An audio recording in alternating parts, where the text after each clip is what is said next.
Welcome to Surviving Together. I am cleaning my other pair of glasses because I think I might need them instead.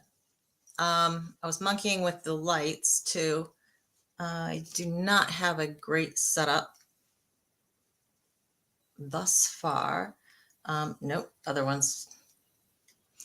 Obviously, it is time for new glasses, guys, and thankfully I have an appointment on Tuesday. So we'll see if we keep the same frames or maybe we'll get a new pair of frames. We'll see. Who all do we have here today? Janet, you're in Starbucks with a breakfast sandwich. That sounds yummy. And I have to tell you, my son just made one downstairs. So I'm sitting smelling toast and eggs and something else that he made down there. It smells very yummy. It's kind of cruddy. It's cool. Hi, Anik. How you doing? So happy you are here, Miss D. Diane, I love having you here. And Misha, I always say Misha in my head. I have to tell you, you'll probably always be Misha. Misha, but I'm going to try and say it right. Misha. Shannon, nice to have you. Let's see. Anybody different? Donna. Kristen. I miss Kristen. Where are you? Did I miss Kristen? Kristen Melinda. And Donna. Matrix.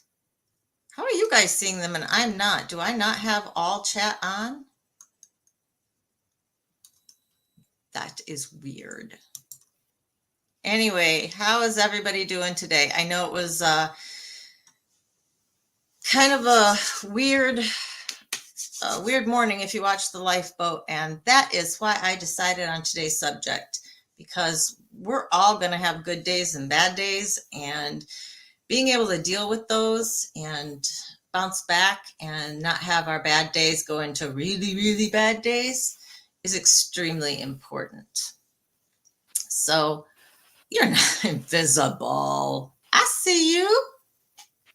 I see you very much. I have not had the chance to email a whole lot. I have been super busy with work. I am possibly changing projects, and I've just been a little crazy doing that. I got 3 new videos up today. I don't have, you're not blocked. I see you. We see you. Can you see us? Oh, okay, good. Yeah, we see you. No, you're just fine. I just don't see Kristen if she's here. Yeah, we see you. I'm really hoping I'm getting some better lighting in here, guys. This is just not good. I have not gotten my little light bar for my glasses thing, and whew, but she was here. Okay, and then she bailed. Oh, there you are. Hi. I was saying, I saw somebody say hi to you, and I wasn't seeing your name, and thought I was going bonkers, which, I mean, I am a little bit. It's been a crazy day. I do not know how to edit videos together. I do have programs, and I'm told it's really, really easy. I just get very nervous with new technology. I don't know why. I never used to, but supposedly it's simple. I spent all morning going over these videos again and again, trying to get them right. But actually, it was good. It was a subject matter. It was all about trauma. I did 3 videos. They are posted. I don't have thumbnails up for them yet. So you'll see me going like, as wherever they caught it. And so I did one on just an overview. What is trauma? It's just a real quick, I think like 10-minute thing. I did one on the ACEs study. And if you guys, you can edit Matrix. Oh, that's awesome. Misha said she'd teach me too. So we got a whole bunch of you. So next time I do videos, oh yeah, on your channel, you could do that. Yeah, Misha, you could do little minis and stuff on yours. And you've been doing it for a long time, Matrix. Oh, awesome. Perfect. I just love this community. I just love it. You know, you guys are so helpful. You all bring different strengths to this. And, you know, no matter what I need, what somebody else's needs, somebody's going to have it here. And that is just phenomenal. So the ACEs video that I put up, it just went through that particular study and the things that we talked about on the live with it. There have been some studies afterwards, and I did put some links to them in the description below. There's a link to the actual ACEs questionnaire for you. There's a link to the ACEs study, the findings that they actually published in 1998. It's their abstract. You know, it's pretty long, but if you're interested in the nitty-gritty details, you can find that out, because they did go through, there were female versus male questions that they did have as well, and they broke things down even more. In 2013, Philadelphia did a study, an ACEs study there in their city, and that was real interesting. And they built some phenomenal programs around the results that they got with that study. So there was that one that came through. And then there is this thing called the Behavioral Risk Factors Surveillance Studies. I put a link to that one as well. I think that might be a fascinating one to do at least a video on, if not do a live on. If somebody else could have that pulled up as we talked. What it is every year they do a national survey in each state. So, you know, kind of like your robocalls, people call you up and say, hey, can you take a survey? And they'll ask you these questions about ACEs, the adverse childhood experiences. And they're trying to find out, you know, how are things changing from year to year, state to state, city to city. It's fascinating. And they have, I think 2022 is the last one up. They don't have 23 up yet. So they haven't compiled all the data and put it all together yet. But I've got the list. I've got the link to it. And in the right-hand bottom corner, it says like view states or something like that. You click on that, and then you can go through the years, and then that divides it up by states. Just kind of see what, you know, has happened in your neck of the woods. Excuse me. Todd, nothing but time. And you've been doing a lot with the video editing. That is fabulous. What did you used to do full time, Todd? I'm really interested. And you want to help? Great. You know, as I get some more videos put together, you know, I'm interested in maybe some things from the live, you know, doing those like 60-second clips. So even shorter than a shorts. I don't know that we would have a full minute and a half of me talking that would be worth taking from any of the lives, maybe in the beginning. So there are some more videos, of course, that I want to do. There's more topics that I want to cover in our lives. I'm thinking of adding a Sunday time. So if anybody's interested in that, if you could make a comment, either here or, you know, comment on the video and see if that might be of interest to you and what time that might be of interest to you. I know sometimes some people say this time is really busy in the afternoon, but it's easier on the weekends for people to catch it than it is, you know, on the nighttime weekdays. I'm happy to add another one. I do have so much that I want to cover. My list is still incredibly long, and some more of the effects of childhood trauma I want to get to, and the effects on the brain and things of that nature. And so that's definitely something that you guys can help with. Is I have little bits and pieces from videos that have been posted that I want to incorporate into, you know, the lives. I kind of have an understanding on doing that. I know it has something to do with like sharing my screen and whatnot. I am using StreamYard, so if anybody's interested in that. Interested in a Sunday time be easier than a Wednesday for you. Okay, yeah. I think I'm going to keep the week. Um, Matrix, you just used it for your bands and your friends' bands. A musician. Interesting. And Donna's saying, yeah, that's how musicians learn to edit. You know what? That makes perfect sense. Never really even thought about it. But of course, I mean, what are these videos? It's nothing but, words. Um, I do have some ideas for an ending for after, I say goodbye. Something Misha made up, which is just fabulous. I think that we can slow it down and make a little more, put some music to it, put a few more words to it. I think that would make a perfect ending to this. And I've got some ideas I'm batting around for an intro too. So it's just not like 1, 2, 3. Oh yeah, we're live. Hi. So trying to get it over time, we're going to get this better. And I still have, as you can see, my art here in the background kind of hanging around, which will be getting put up as soon as Jen can get her little booty over here, because I am relying on her artistic eye versus my non-artistic eye to put my walls together. I have some ideas on my office here of things, and I think this back wall is going to be all C stuff. It seems to make the most sense. Or it's going to be the front one. You guys are going to see all my Taekwondo stuff. Haven't decided yet. Sunday would be good for you, Donna, depending on timing. If she's not yet, she said she was going to be. I spoke with her earlier today, so she will be here at some point.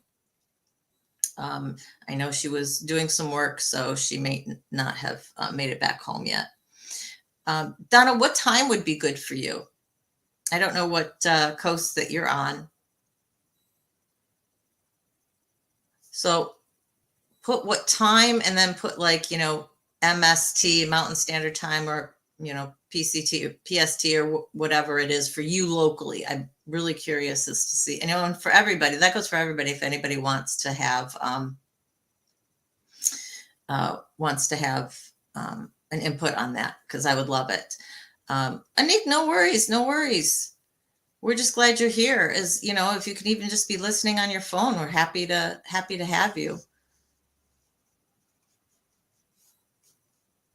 And Todd does blues music, blues to heavy metal.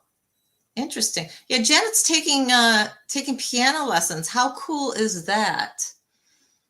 I have respect for anybody who can play instruments, whatever the instrument is. My brain will not let my hands do two different things at once. I tried piano lessons. I got to Fur Elise. That was about it. And, then Canon and D, my hands just, no, it just wouldn't work. Drums don't, I just can't. Same with the guitar, because your hands got to be doing this, but you got to be doing this. And I sing, guys. I sing mediocrely, probably. I sing really well in a group. Solo, I'm not tone deaf, but I don't have perfect pitch, and I don't have the greatest ear for my tone. But put me in a choir, and I'll sing you Latin all day long. I did choir and chamber choir in college. Loved it. I love singing. I sing all the time. I just will never do karaoke, because mainly most people will never ever hear me sing live.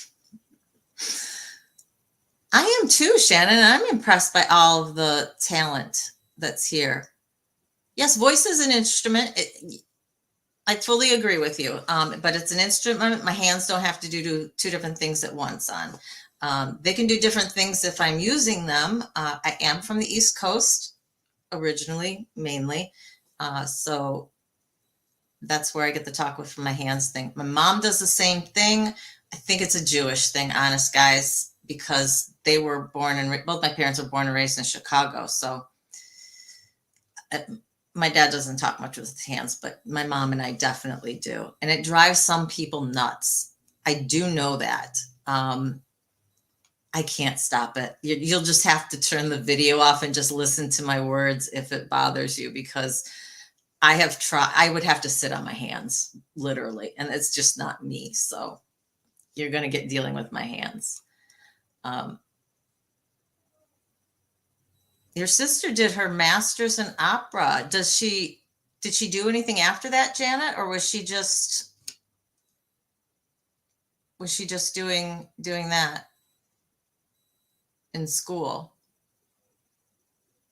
Yeah, it is. I know that it's kind of like being able to be part of the Philharmonic, or um, one of the ballet companies or whatever. It's very, very difficult, but it sounds like she absolutely loves music. It sounds like most people in here are pretty into music, which is great. I know Jen is as well. She's heavy into music. And it's amazing. Yeah, I have respect for anybody who can do that. And even music theory like you're doing. My brain just doesn't quite work like that, and not so much. Not so much. Oh, Kristen was hopping out and then she's going to hop back. So no worries. That sounds great. So Donna, shoot up a time here in the chat for me as to, what would look good for you, even if it's a range. I'm just interested. You're one of the only people who said something about Sunday. So I'm just curious as to, and yes, I do. I color coordinated today, guys. It's pretty impressive, if I do say so myself. I'm really great with solid colors, start patterns, and fashionista, I am not. There were definitely, the 80s was kind of a good time for that, because we like mushed everything together, didn't we? I look fabulous in purple. Thank you. My glasses are purple as well. Oh, these ones aren't. My other ones are. These are brown, but they kind of look purple with everything else, don't they?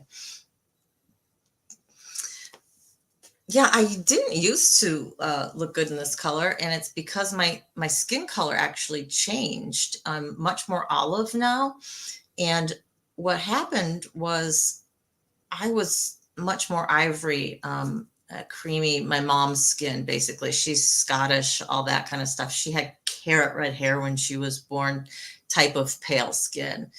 And I always had that until my sophomore, would have been 92, my junior year of college in 92.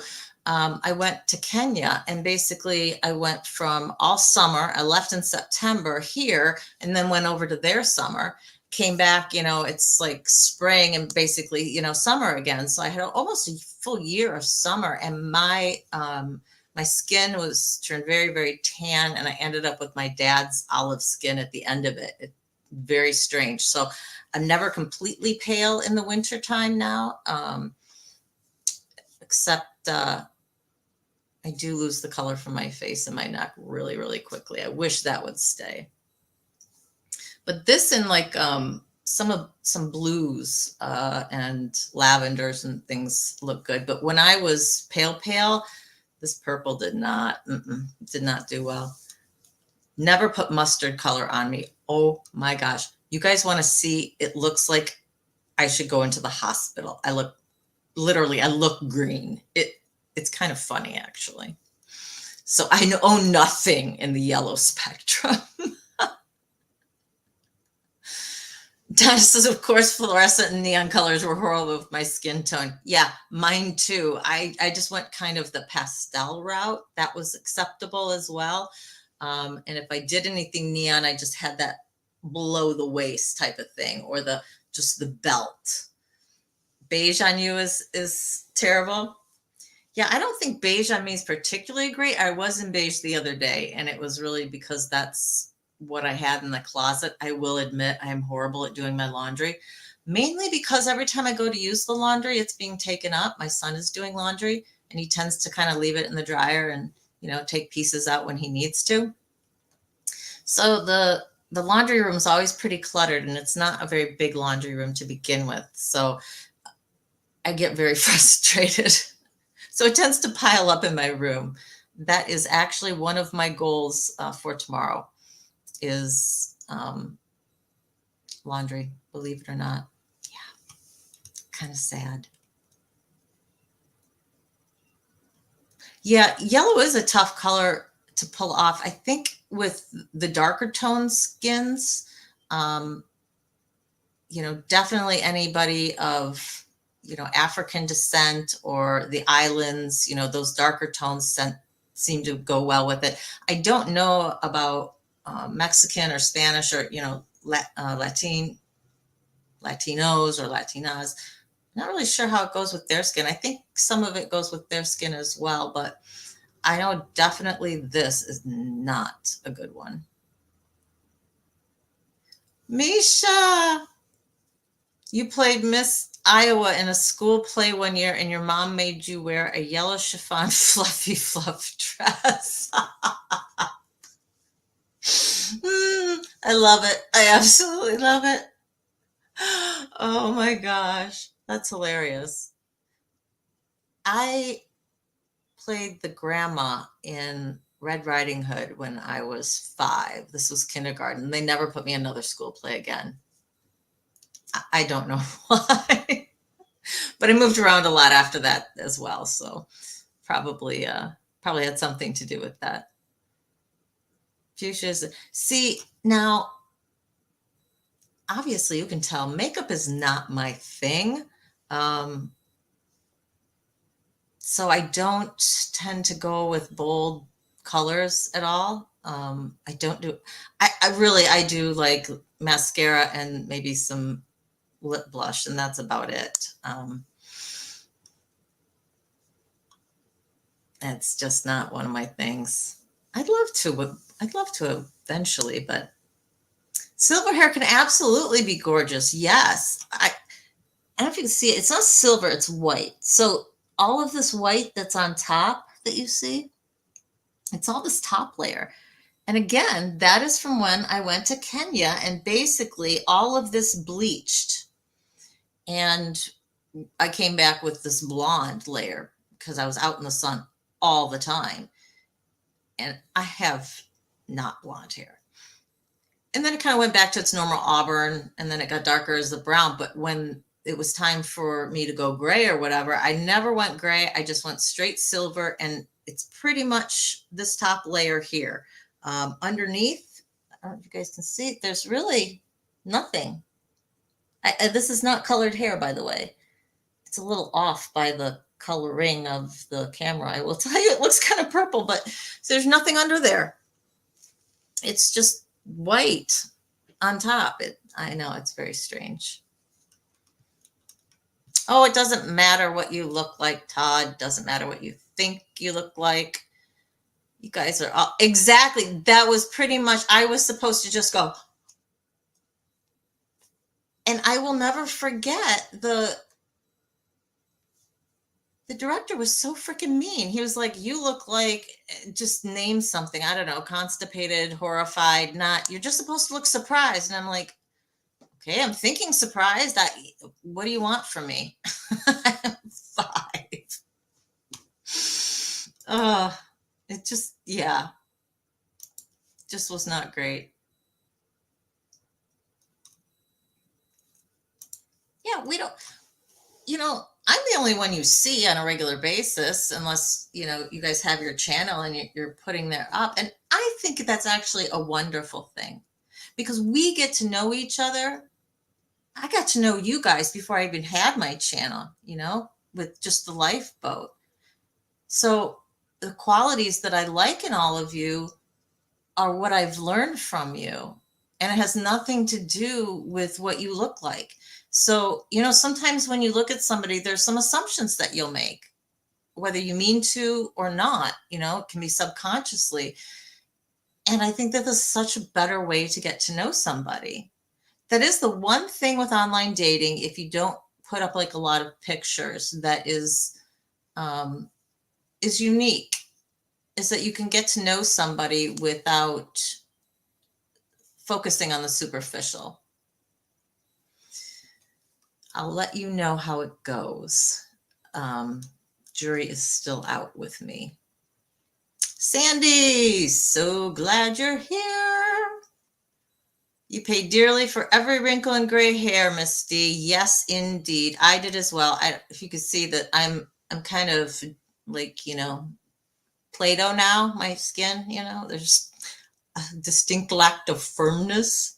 And I can do this because it's my channel and I don't care. I've come to that point where I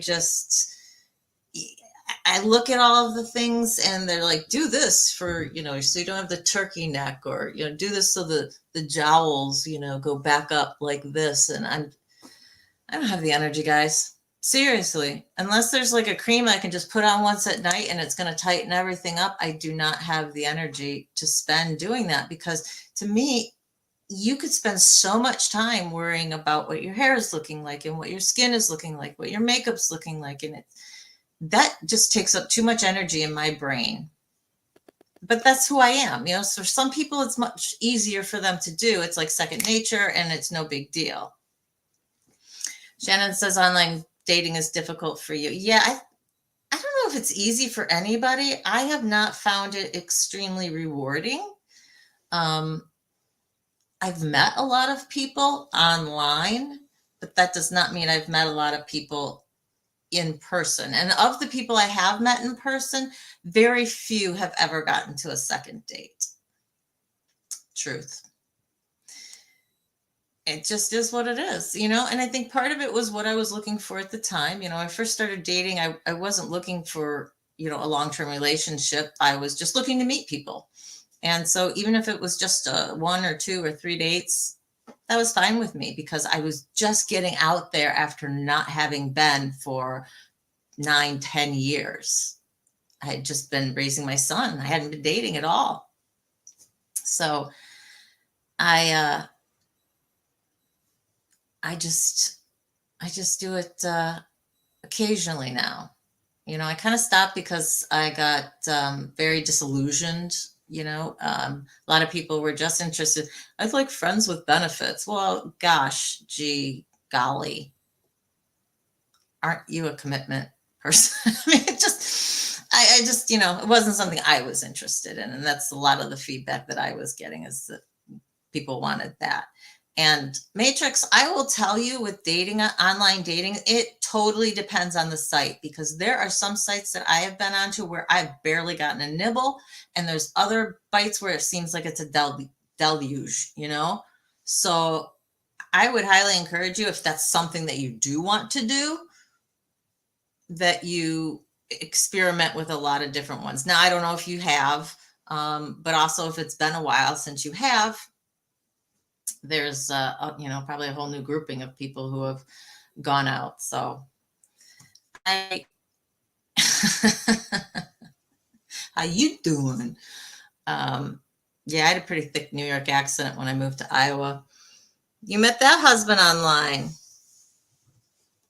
You think you started by saying you weren't looking for a hookup. Yeah, that's, one thing that I am, I'm not looking for a long-term relationship. I'm not going into this going, okay, are you committed for a long-term? I just want to go on a date, like an actual date, like somebody who's interested in just in me, personally, like what's up here, instead of just looking to get into bed, whether it's a hookup for a night or whether it's, just a casual dating thing that I'm not into. I'm not into bed hopping. That's not where I am in my life right now. So I think there's hope. I really do. I'm interested in, Donna, which site did you meet your husband on, if you don't mind sharing? Because I will say, yes, I know people have met their boyfriends or their husbands on Tinder or on, some of these other sites that are mainly hookup sites, or normally used for that. But more, I've found people spend like, Match.com or things like that, where there's a little bit more to it, if they're interested in more of a serious relationship. I don't know. You spent a lot of hours on the phone with him before you met. Yeah. A Google dating app. Really? Honestly, I don't think I've ever heard of it. Honestly, I think there's probably a lot of dating apps that I have never heard of and that I've never been on. I really tried to get off of them for a while because I do have enough things going on here, especially once the channel launched, and there's so many things that I want to do. And, dealing with the addiction and trying to stay off my drug of choice and all of that. I think, so much that I was dealing with that I just shouldn't have put the extra energy into dating. It was more of just a distraction, a something to do type of thing versus actually dating. I don't know if that makes sense to you guys.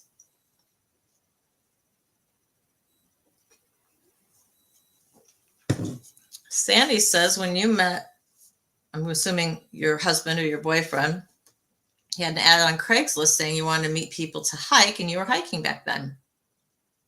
Yeah, I was on one particular site that actually ended up being a hookup site. I did not know it at the time. There was nothing to tell you when you were signing up that that's what it was, that it did not sound like one. But I did end up pushing. I love mushroom hunting. Love it, but I'm horrible at it. I get lost in the woods like that. So, of course, you need to trust somebody because you go deep in the woods and you're with somebody who you don't know very well and you don't trust. That's a recipe for disaster, right? But I did meet some really nice people. I love morel mushroom hunting. I don't eat them myself. My son does. And I love that scavenger hunt kind of feel to it, That's just me. She likes the anonymity of meeting each other and getting to know each other. Yes, exactly. You get to know the person versus, like I said, there's, even if somebody, maybe they have some gray hairs or they look like they've had some work done to their face or they don't dress the best, you will make certain assumptions based on that, whether you mean to or not. And I think it is so helpful to be able to understand you guys on a level where I was not relying on my eyes. It's just who you are. What do you like to do? How do you talk? All of that. Shannon, I completely understand what you're saying. Being assaulted, it does take a lot to be able to trust again. There is an entire video I want to do about this, about learning how to trust somebody again, and also learning about intimacy after an assault. Because for some people who are already in relationships, a lot of times those relationships just dissolve because it is very difficult to get back into that intimacy land, even if you trust that person. And that can be really difficult. I mean, there's very few people who are willing to stick around for that. And some are. And I've heard some wonderful stories. And these guys, they're angels, really, and they saw that person through and helped them and, was there every step of the way for them. And eventually they were back to where they started. And actually they're even better, because you've built up even more trust because that person is helping you. And that's such a solid foundation for a future relationship. But if you don't have that and you're starting from square one, wow, yeah, can that be difficult to trust? Because how much do you talk to somebody before you meet them? If you meet them, how many times do you meet them in public before you feel you could trust to meet them at one of your houses, or a park maybe that's less populated, or to go for a hike? It's very difficult, and it's going to be different for everybody. There's going to be absolutely no absolutes across the board with this. So definitely a live that I want to spend spend talking about. Donna says you never ghosted anybody. If you weren't interested, you told them straight. You know what? I got to remember to put these up, by the way. You guys can yell at me too down below. But this is so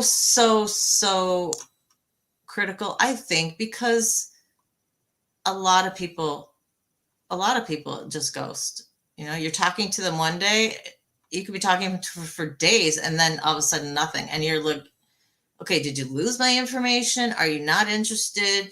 Were you in a car accident? I mean, you're just kind of going, so I might say, hope all is well.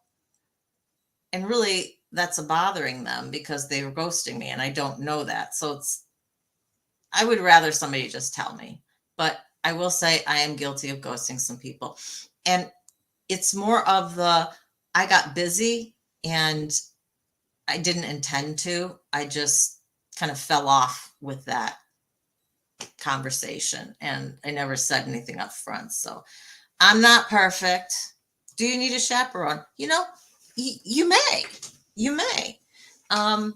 I have done this, been there. When I first started dating, it was last March. And I was even in a public place. I met at a bar, a local bar I have around here. So it's it's a dive bar. It's local. They know how to pour a drink and they know me, right? So they'd watch out for me. They knew to give the drink to me only. I would not let the date take my drink and bring it over. It's never really crowded. So it's not one of those where things can get, jostled or, misaligned. I would take my drink with me, set it on the bar, tell the bartender I'd be back if I was going to the bathroom. All these little things that you generally don't think about if you're just like out with a friend. But I did have another friend who was at the bar and was just sitting at the bar, chatting up with people, but he was there in case I needed him, in case something happened, because I was that nervous about going out with people again and about meeting people, especially, someone I had met online and had talked to. So I don't think there's anything wrong with that. And Shannon, you're right. Eventually you do have to be alone, but it can be on your terms. 100% can be on your terms. And you're going to find those people who can understand that.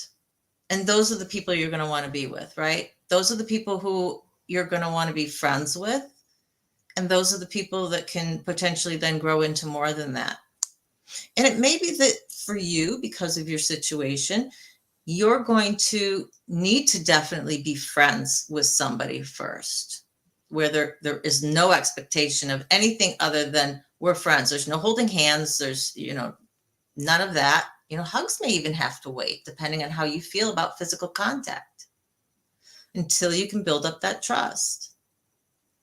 And it does take a leap of faith.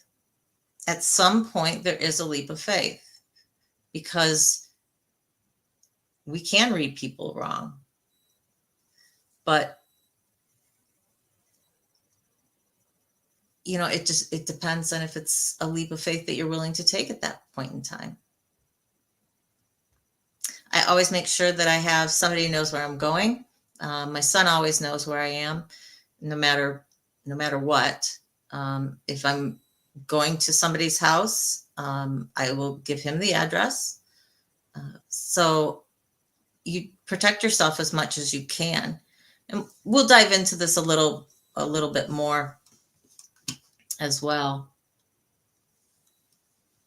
Yeah, sometimes we do. Sometimes we ghost because we don't mean to. We forget. There's all kinds of reasons, and so I try not to take it personally when somebody ghosts me. It may not just be like, I don't, no, I don't want her anymore.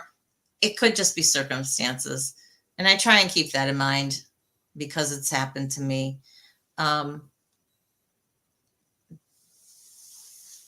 Donna, you didn't date for a while after your assault, and then it was double dating. Yeah, I mean, it can take a good long while before you're comfortable. And that is the basis for it. You have to be comfortable. Can we put our trust in the wrong person? Yeah, absolutely.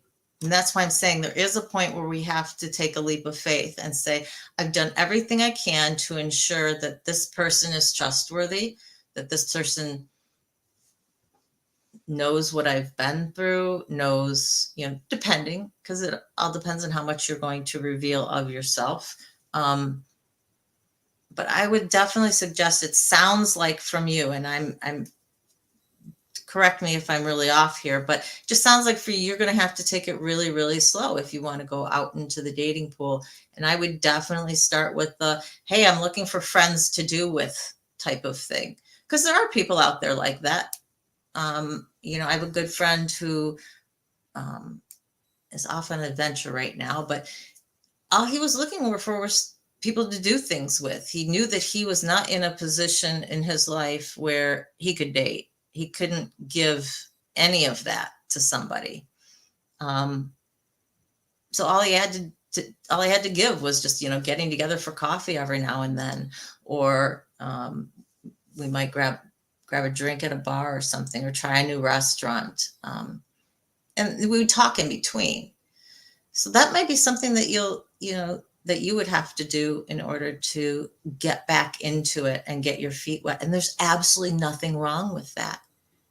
And if it takes you years, if it takes you 2 years to get to the point where you trust somebody again, it has to be here.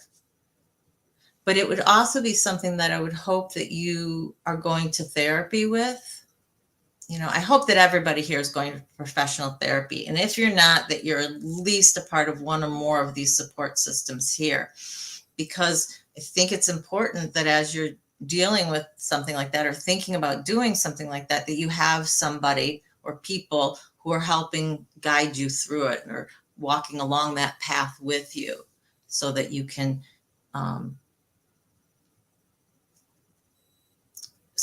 have somebody to support you and to talk to.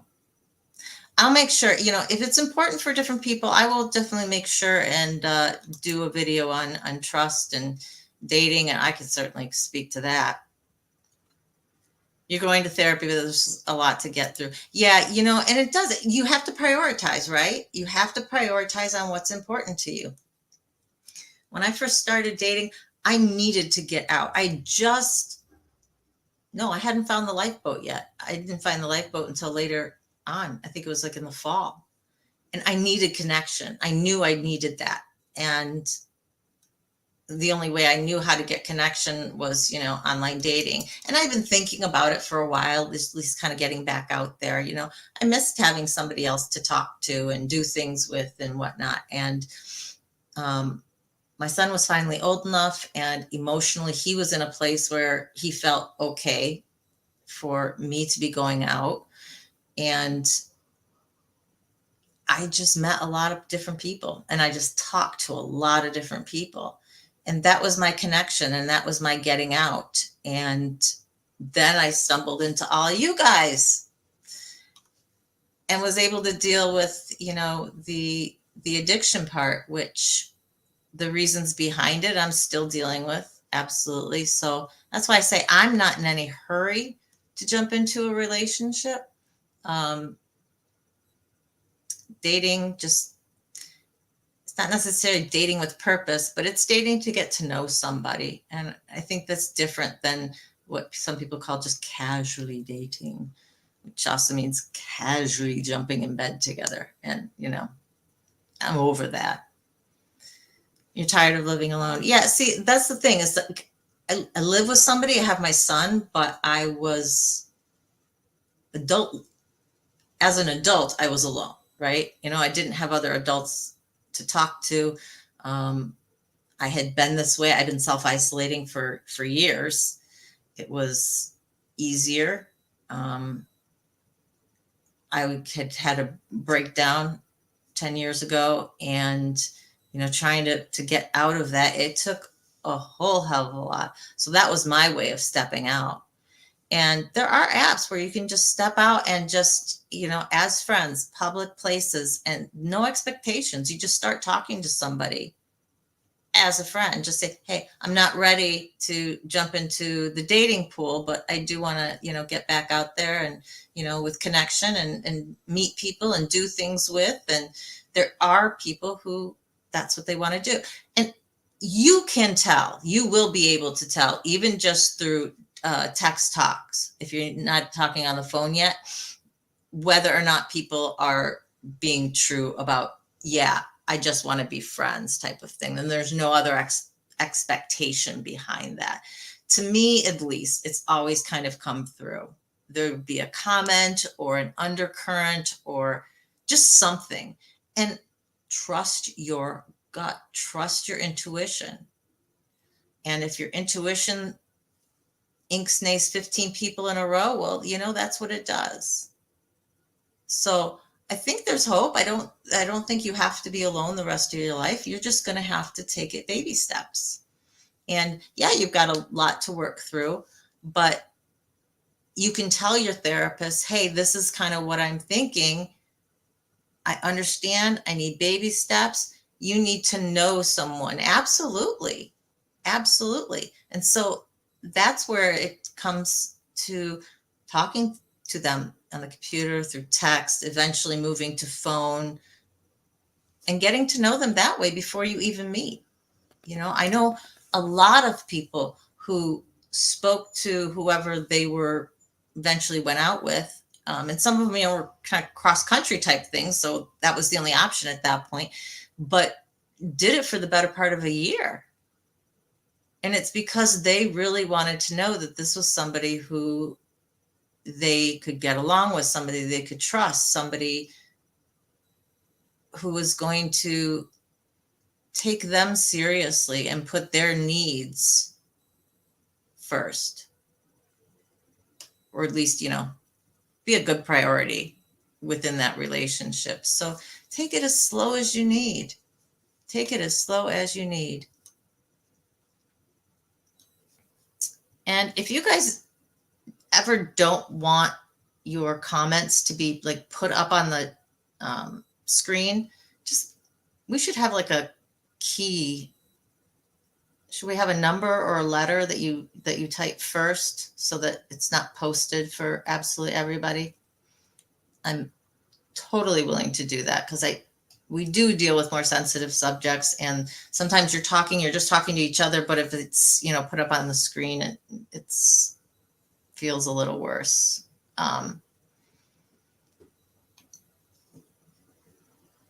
Sandy, is it okay if I put up your comment about the attack? Because I felt the exact same way. Hey, Chris, what's up? So glad you could join us. I definitely did. I think that resulted in me being promiscuous. My brain said, I moved around so much, I didn't have a good core group of friends at all. This is how people like you. This is what you have to give. People didn't want my brains. They wanted my body, right? And guys. So that's what I had to offer. And it took a lot to be able to come back from that. And I think it was my boyfriend who ended up being my first husband. He was deeply Catholic. He never pushed it on me, and he didn't, he went to Catholic schools all his life, but he didn't go to church after that. But he definitely was a, one person kind of guy, and, very nearly a virgin still when we met. And he was like 22, something like that. So having that stability in that relationship was really what got me back to a point of rethinking what people wanted out of me and what I could offer and how I could be a friend without having to go there. Um,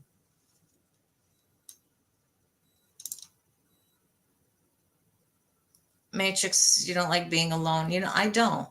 I don't want to cross the line. It's so confusing these days. It comes down to communication. That was what drove me back into dating was I don't want to be alone the rest of my life. I don't know when my son's going to move out. It's probably not going to be within maybe in a few years. It's not going to be this year. It's not going to be probably next year. But eventually, I don't expect him to stay at home all the time. I don't want him to stay at home his whole life. That's not healthy for him. He needs to go out and experience the world. So I needed to get back out there. And dating was the way that I did it. You communicate with the people you're talking to and really finding out. I think as you talk to people too, you can find out what you want. If you're not really sure, even, I don't think there's a line that you can cross if you just are kind and open and communicate and just go into something as a friend. Maybe you guys would end up dating and going out and say, do you want to do something? But there's nothing that says the first few times that you guys go out that you have to call it a date. It could just be a couple people getting together for something. And that's all you have to think of it as. And if that's cool with the other person, then great. Some people know they want it to be a date right off the bat because they want to know that somebody's potentially in it to make it go somewhere. Well, that means they're in a different place than you, and that's not necessarily going to work out.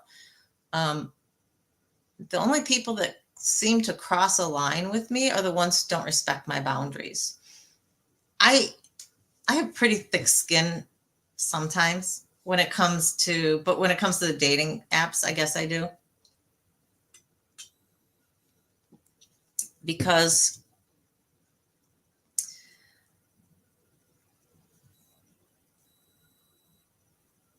it's not uncommon, for the guys right off the bat to be talking about sex, right?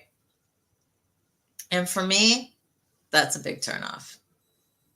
Talk to me as me. And if you're talking about sex and you're either A, looking for a hookup, or B, that's really all you're looking for. And I'm not there. Some people are, and I don't judge them for it, but that's not where I am. Some people that may say that crosses a line for them. For me, it's just kind of humorous, basically. But they're, ink-snayed right off the bat. So I don't really think you can cross a line. Todd, if you're just being friendly and, find some other people who love music and, talk about things that you love and, get to know somebody based on that. That's one of the best ways, I think, to get to know somebody. Let me go through some of this that I missed. No one wants to be alone probably while you're up. You have 4 cats? Aw, I saw your gray one, Chris. So pretty. I want a gray one. I really do. I want more cats, which is sad. But I know when my son moves, he's taking these 2 with him because they are his cats. And I got them for him anyway, but they definitely are his cats. So I will have to get my own at that point. And I'm not sad about it. I can't wait to get another kitten.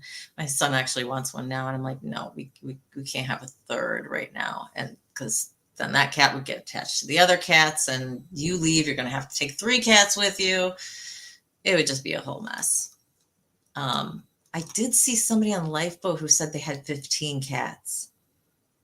So I don't know what that story is, but that's a lot of cats.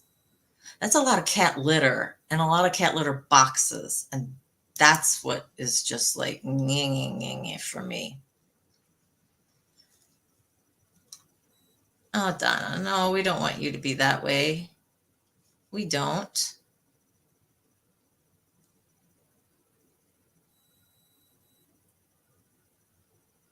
Yeah, I think we all deal with our assaults in a different way, and it depends on the ages that we had them as well. It is so common for people who are survivors of childhood SA to go on to be promiscuous. And sometimes it's not even a conscious thing in terms of how I was thinking. For me, it was conscious. I mean, I thought, well, this is what they want. This is what I have to offer. If I do this, they'd like me. That was, so I consciously thought that. For some people, I don't think it is. You're having a connection, and whether it's the connection through music or the drug scene, or, and it's part of it, it's how we think love is expressed before we really come to understand what the assault was, or the series, if it's a molestation that lasted over a number of years. So that can definitely be a part of it.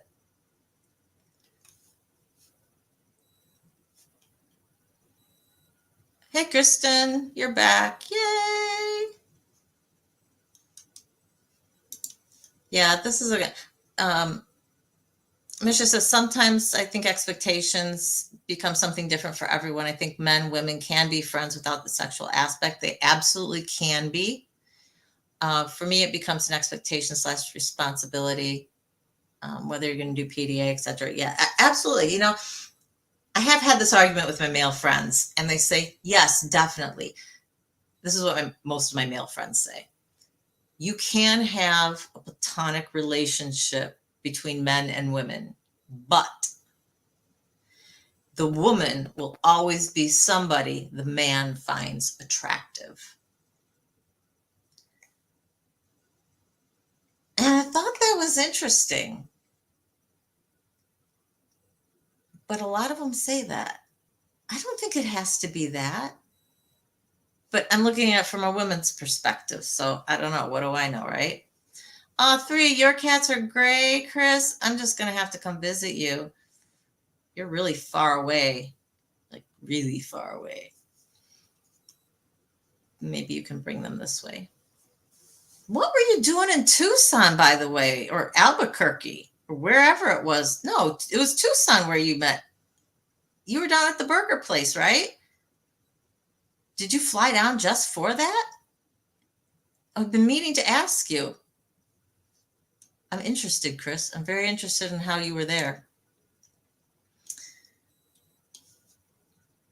Church is your favorite place to meet people? Yeah, I mean, anything where it's something that you really like and you enjoy. And, church for a lot of people is a good place because they feel that those people then are going to have their same values, their same beliefs, they're going to have that in common. So it's easier to trust people. And it can be. I just say, for me, no matter where they are, no matter where they're from, no matter how I meet them, I kind of put everybody through the same rigmarole.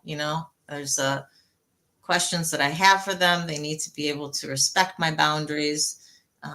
If I go to kiss somebody for the first time and they're already pushing boundaries, trying to do something else, and I'm basically like, no, this is the kiss goodnight and that's it, then that's it.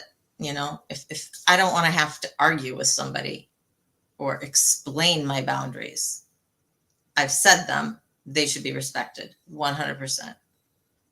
And if somebody's not willing to do that, then they're going to be pushing you on other things as well, is my opinion. So that's how I deal with that. Donna,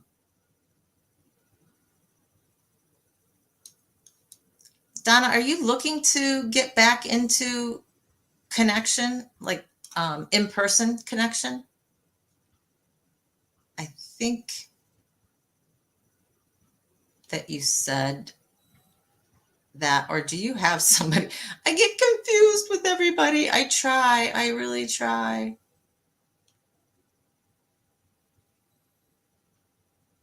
You can't live alone, but you have cats, Donna. Okay. Do you have somebody now? Am I missing that? Eek.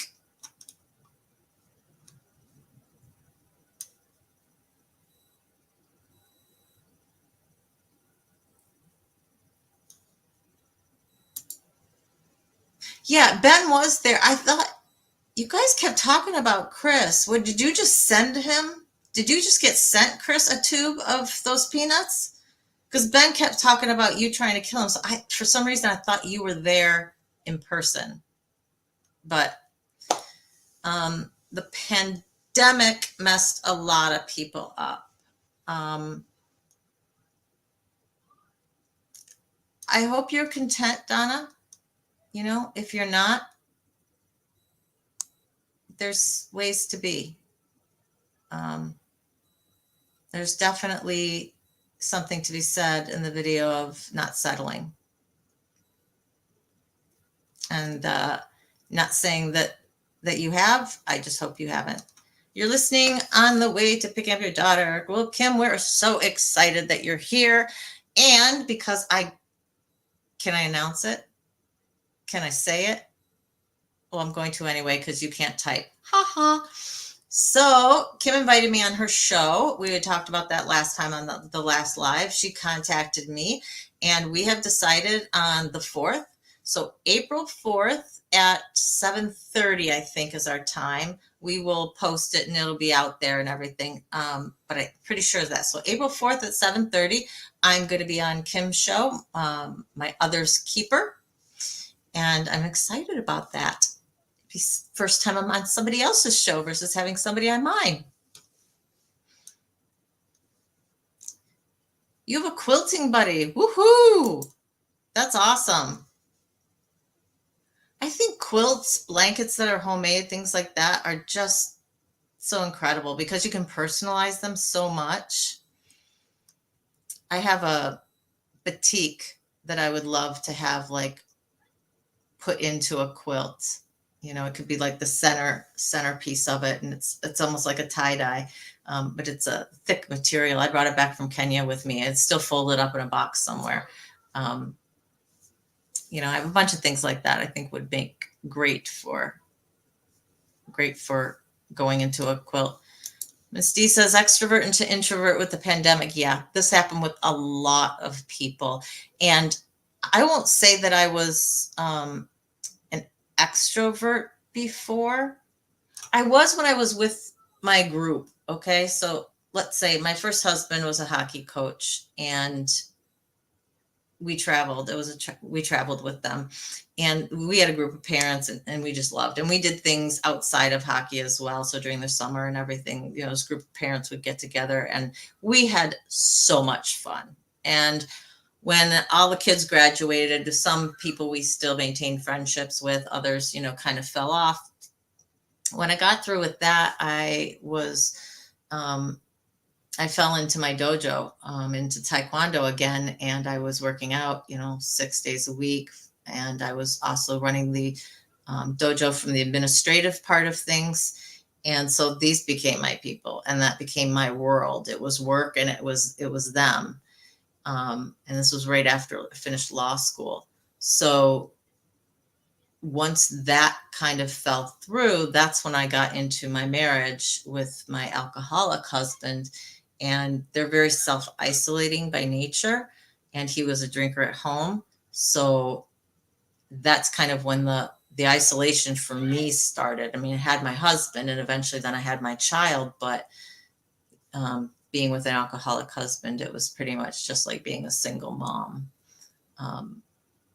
I did that for a number of years, and then I kind of had my meltdown, and I was single during that, even though I was living with my parents for a little while and then got my place that I have now. But the pandemic definitely turned me even more introverted, because at least before I was working and I was going to my office to work. Once the pandemic started, we got to work from home. So after the pandemic was kind of over, we had the option. We could go to the office or we could work from home. Well, my commute is a lot quicker from home, and it does afford me a lot more flexibility, and I can get other things done. So I love working from home. I will say that, but you definitely have to make an effort then to connect with people. So dating was my first foray into that. And then when I found online, you know, I wasn't an online person before then, you know, for meeting people, it wasn't my jig. your leap of faith was joining the boat and communicating. Wonderful. I am so glad you did. My leap of faith was going out and just meeting people, and then it became talking to you guys. And this is a much much more intimate talk. We talk about things that you just wouldn't talk about with somebody else that you're just meeting, right? Things on the boat, addiction, things here, SA. But we're dealing with that with each other. And those connections are how we start to bond. And I love that about each and every one of you. So I did post the three videos today, by the way, just for your newer people. One is no review on trauma. One is the ACEs study. And the other one was about trauma comparison. So there's no thumbnails for them, but they are up in the video section. Yeah, Donna, I'm the same way. I was extremely depressed. My depression took on a new level when I couldn't even be out with people. I couldn't even enjoy my hobbies. I had no hobbies. I sat and I read. I worked and I read, and maybe sometimes took care of my kid. I did the bare minimum. I was at that point where I was literally doing the bare minimum that I needed to do to survive from day to day. And unfortunately, there are several areas where I lacked as a parent, and I will always regret that and be trying to make it up to him. Can't redo it, but I can make sure that he has positive coping skills for the future, and that he has self-confidence and self-esteem, that he's doing what he wants to do, that I'm supporting him, that he learns ways to reduce his stress, or at least alleviate it, let it out kind of thing. So all of that I screwed up on, I have a chance to at least not fix it, but give him the best coping skills that he possibly can. Thumbnails will be there shortly. Misha says, yes, I know you, you're going to get, yes, she was going to make some for me. And I just said, don't worry about time wise, because the videos are up, and you can look at me on some of them, and I'm just kind of like, I have no idea how they choose the moment that gets frozen for the thumbnail if you don't have an actual thumbnail, because it's not always how when it first goes live, I'm not like this. I have no idea. Mrs. Bare minimum sometimes can be the most difficult struggle ever. You stay frozen. Yeah. That was my addiction with pot, just compounded that, because it sucks your motivation from you. And if you're already frozen and you're apathetic, and then any motivation you possibly could have had is being sucked out from that. I was in a really bad place for about, I think, a couple of years. Not last year, 2020. Yeah, 20. Well, I guess that kind of went along with the pandemic too, didn't it? I never even thought about that. But I was home all the time, so it was easier, it was easier to smoke at 6 o'clock. And some days, if I wanted to start work later, I'd say, well, we'll just smoke a little in the morning, and then maybe I wouldn't work, because your motivation sucked out of you. So you take a sick day, and it's an awful cycle. It's just an awful cycle to get into. And it's tough. It was tough to get out. I had to, stopping my addiction first and foremost was it.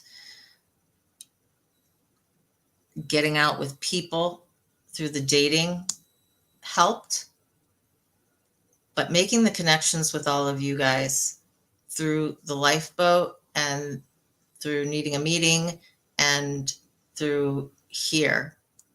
I mean, really meeting all of you guys and connecting first, it gave me the courage to go ahead and do this. I had been thinking about it for a long time, or thinking, how could I be involved in SA support somehow? And, this I can do from home, and I can talk to you guys, and there's a connection there. Any knowledge I have, I'll try and pass on. I'll try and research as much as I can on the subjects that I don't understand, and we can talk about them together. I'm very grateful. I'm very grateful to each and every one of you. And learning how not to be anonymous anymore, really, this is, you're doing it. You're doing it, Todd. Now, if you're talking about in person, yeah, you'll need to meet some people locally and just make sure that they're, people you're talking to are within a, 20-mile radius, or, whatever you're willing to drive. And then you meet somebody doing something, have coffee, go to a bar that has music, because you've bonded with that person, or, at least connected with that person over music. And that gets you out. It doesn't have to be a date. You guys can go Dutch. You're just both going out. And that will get you in-person connection, if that's what you're looking for. I'd go out to music with you, if I could, but you're a little far away from me. But I really do hope to meet all of you eventually, some point, sometime. Who knows? Maybe we'll have a convention, be like a family reunion, and we'll just have it someplace, and everyone will all just come into a particular hotel or something. I think that would be a riot, right? Because I can't do the cruise. It's not something I'm really exactly interested in. So where does everyone live? Well, I know we've got people in Pennsylvania. We've got people down south in Georgia, Louisiana, Tennessee. Somebody's in Florida.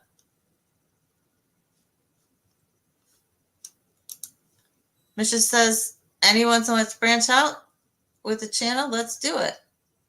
Absolutely. You guys, anyone who wants to start their own channel, it's something, it's something to do, and if you do it on something you love, doesn't matter if you've got 10 people. I'm eager to get the word out about my channel because I believe in this so much. I know what it's like to suffer from the effects of a sexual assault without support. I did that for so many years. That's why I am so passionate about getting the word out with this. I'm so excited to go on the lifeboat, which will continue with or without Tommy. I'm convinced, even if it's the lifeboat 2.0, somebody somehow will take up the mantle. I have no doubt. And Tommy may need to take a sabbatical.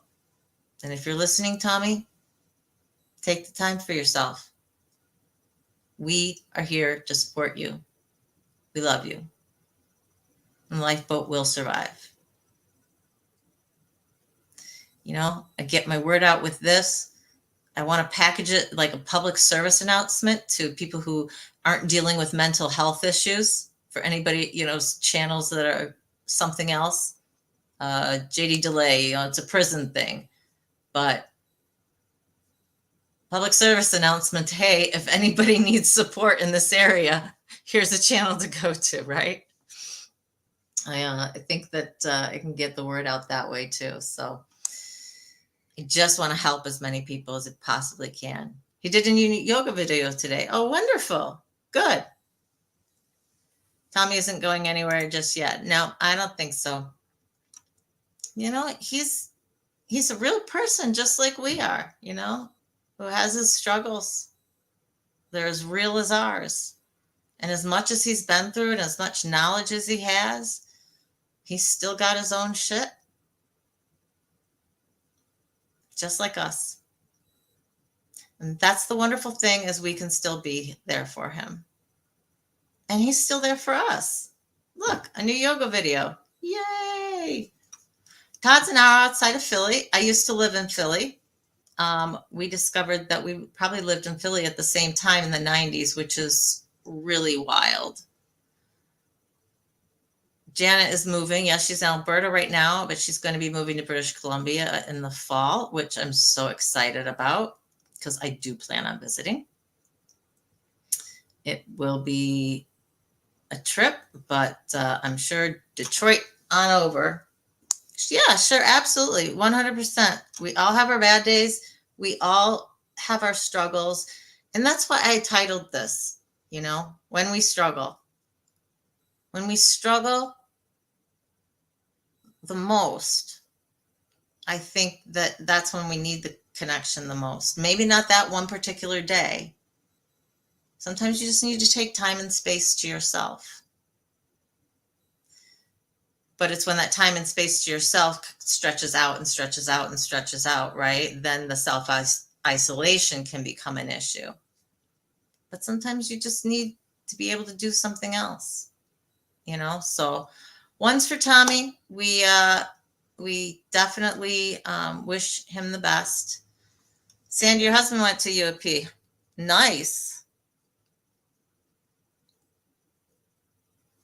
Yes, Janet has a friend who lives in Victoria. Chris is like, way up in the world of the north. I don't know, Chris, have you met anybody who's close to you up there? I would love to go because it's just so off the beaten path in terms of where I have been so far. I would just, I'd love to go up there. That would be awesome.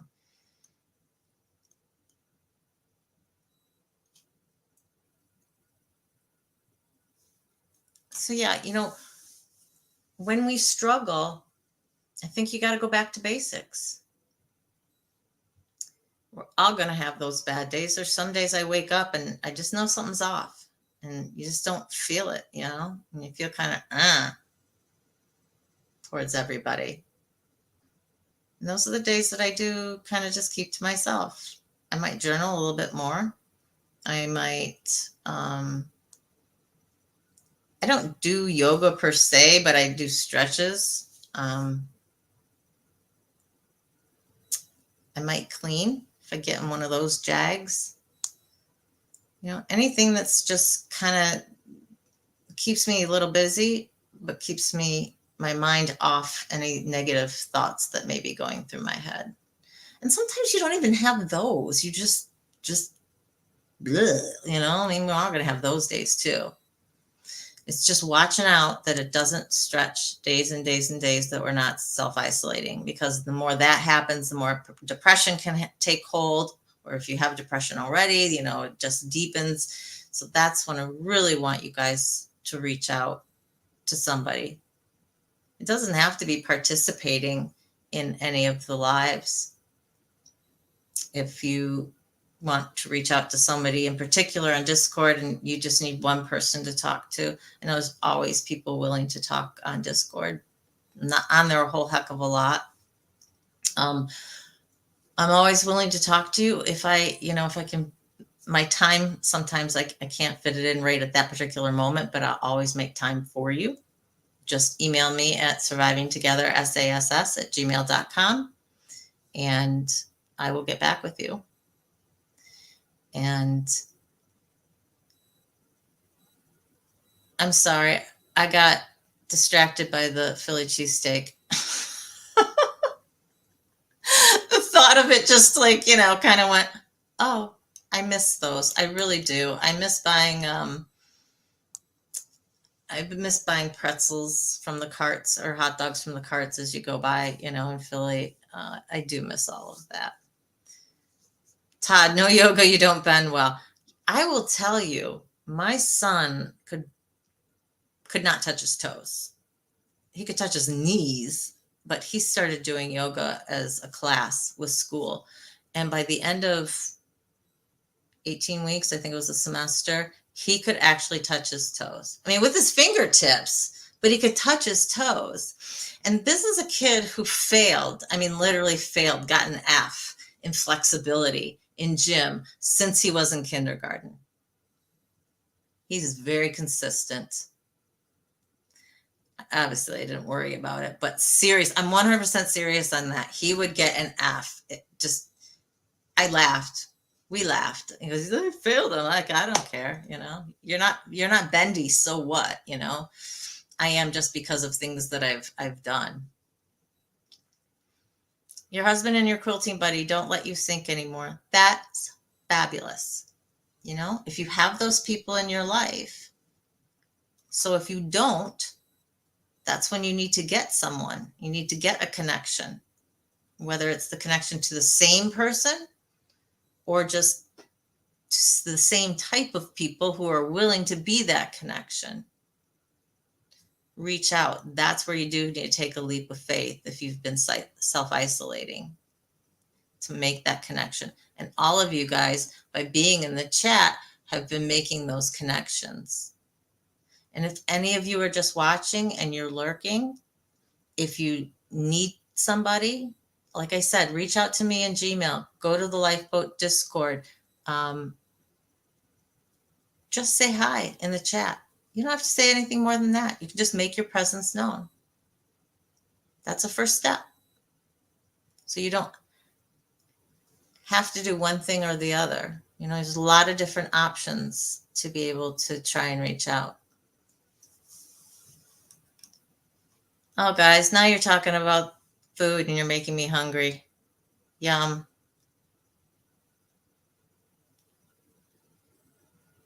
Oh, Misha said she'd check on some people. That's wonderful. Absolutely. We've all had those people in our lives who have touched us at some point, and I do want to be able to give back. This is one way for me of giving back. And, as you notice, we don't always talk about SA. We don't always talk about the trauma itself. But what we're talking about now, these are all effects that come out of that, come out of trauma, whether it's from the SA, whether it's from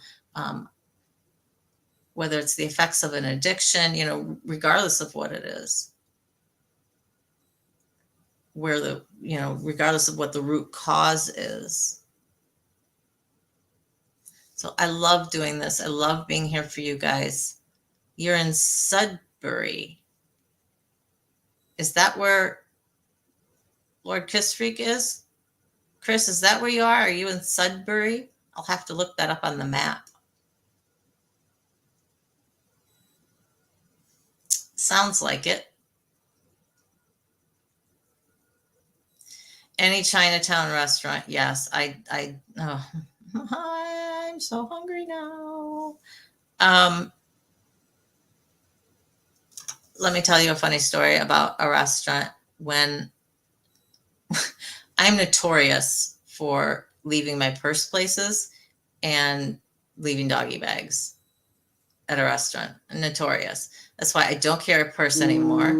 I have my phone case, and it can fit my debit card and my license in the back of it. That's all I need, right? Anything else, I may have a purse and it'll stay in the car, but I don't carry it with me. We were at a restaurant, a Chinese restaurant in Nairobi, Kenya. And we left, and I left my doggy bag on the table. As usual, the waiter, the staff there were so shocked. And, you just don't do that. People always take their stuff with them. He came running out into the street after me with my doggy bag so that I did not leave this behind. It was the sweetest gesture. I was very touched, and I never left a doggy bag anywhere in Kenya ever again. Just one of those weird little, things that happened. Uh, Sandy's lost her purse countless times. I got to tell you, I mean, I know I've gone back to the restaurant that we stopped at 4 hours ago when we were on a trip. I left it at Michigan State University during a conference one time when I was in high school. My mom had to drive there and go get it. I'm sure if I think about it, I can think of a lot more places that I've left my purse. Because what did you do with your purse then? You put it on the back of the chair, right? And then you put your coat over it or something like that. Then I'd pick up my coat and put it on and I'd go. Don't ask me why. I would forget it all the time. Brazzy Girl is what? You're 4.5 hours north of Sudbury. Okay. Is Brazzy Girl from Sudbury? Is that it? Sandy says, I never knew isolation was a response to trauma. Absolutely. 100%. Especially if you're talking about SA trauma, your trust in somebody, your faith in somebody has been broken. Because think of the statistics. There's 95% of kids know their perpetrator. That's a lot. That is a lot. So that means these kids either inherently trusted this person because they were a family member or somebody close to the family, or they were groomed, right? And as being groomed, you grow to trust somebody. Trust that they're your friend on some level, even if they are an adult and you're a child. So when that stuff is broken, it's very easy to climb into yourself and not want to come out. I know I did. You are in Smooth Rock Falls. Well, that's an interesting, lovely name for a town. Well, that explains that, absolutely. But I was aiming for this one, Smooth Rock. I love that. It's a great name for a town. Okay, now correct me because somebody told me that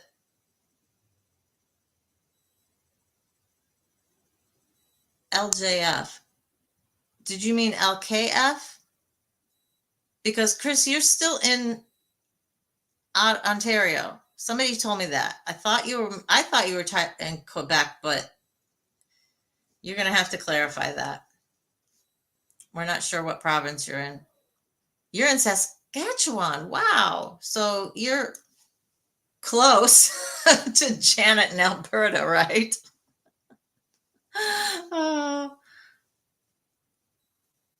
Sandy didn't know yours. Oh. But he killed 2 girls a few years later and got caught. Oh my. Then you are so lucky. So fortunate. God obviously had a wonderful plan for you, or the universe, or if you believe in any of that, if you don't, your time just here wasn't up, or you just got lucky, whatever you want to feel about it. But I tend to feel when things of that nature happen, whether you want to call it God or the universe or whatever, that there's not an overarching plan that says, well, this is what's going to happen in the life, but maybe it's a guardian angel. I know for certain that my mother's parents are my guardian angels when I'm in a car. I know it for certain. There are moments where I will quickly turn my head for no particular reason. Why would I be checking traffic in that particular direction? And it happens that somebody's coming, and I needed to avoid. They were trying to come into my lane. I feel them when I'm in the car. It's usually my Nana, but sometimes Poppy's been there too. So Miss D is only an hour and a half from you. Wow. You did mean to say, okay. So Chris, Plant Freak, yes, Plant Freak is in Quebec. And I think, so you're saying you're in Northern Ontario. And Plant Freak is just outside Quebec. And Izzy's somewhere in Quebec too, I do believe. A lot of Canadians. Wow. So Jen's here in Michigan with me, but she's in Detroit. She's on the opposite side. She's the east side of the state, and I'm the west side of the state. I know there's some people in Chicago from the Lifeboat, which is about 2 to 3.5 hours, depending on where in Chicago you're going, because Chicago is traffic is just an absolute nightmare, even on the best of days. So it totally depends on where you're going to go. Yeah, I know. It's like almost the whole boat or my whole, we got to come up with a name for this. Jen and I thought maybe surviving the cracks, we'd be a tribe. So we could think of something else for here. Hey, anybody, was anybody doing the live last time when Jen and I were together? Did you guys like that? We thought it went well. We loved doing it together. We definitely want to do some more of it. I mentioned it on Wednesday. Seemed to get great feedback from you, and so we definitely are going to do one again. Yeah, Windsor's just on the other side of the border of Jen's, and I will come over. It's only 2 hours. Literally, it was 2 hours from my door to her door. 2 hours and 1 minute or something like that. So no, let me know if you're going, because Windsor's just over the border and Jen's in downtown. So I will come meet you, Kim. Please, please, please. There's a Lifeboat person south of you, Sandy.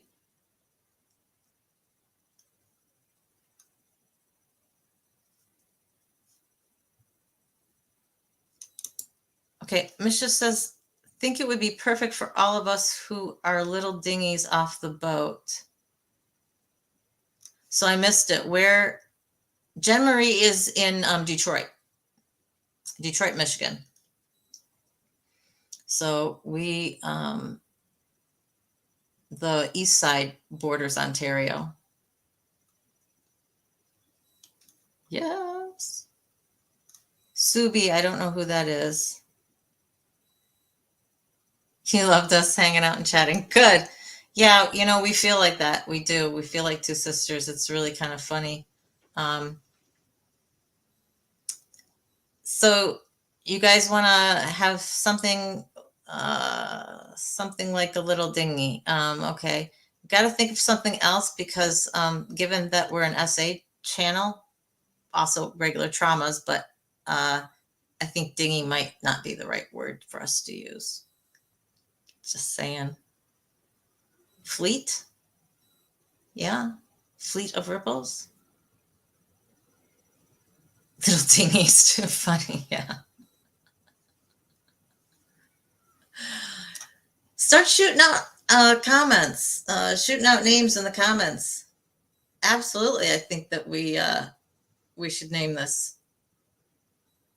Or send them to me at the Gmail, at the channel Gmail. I think that would be fun.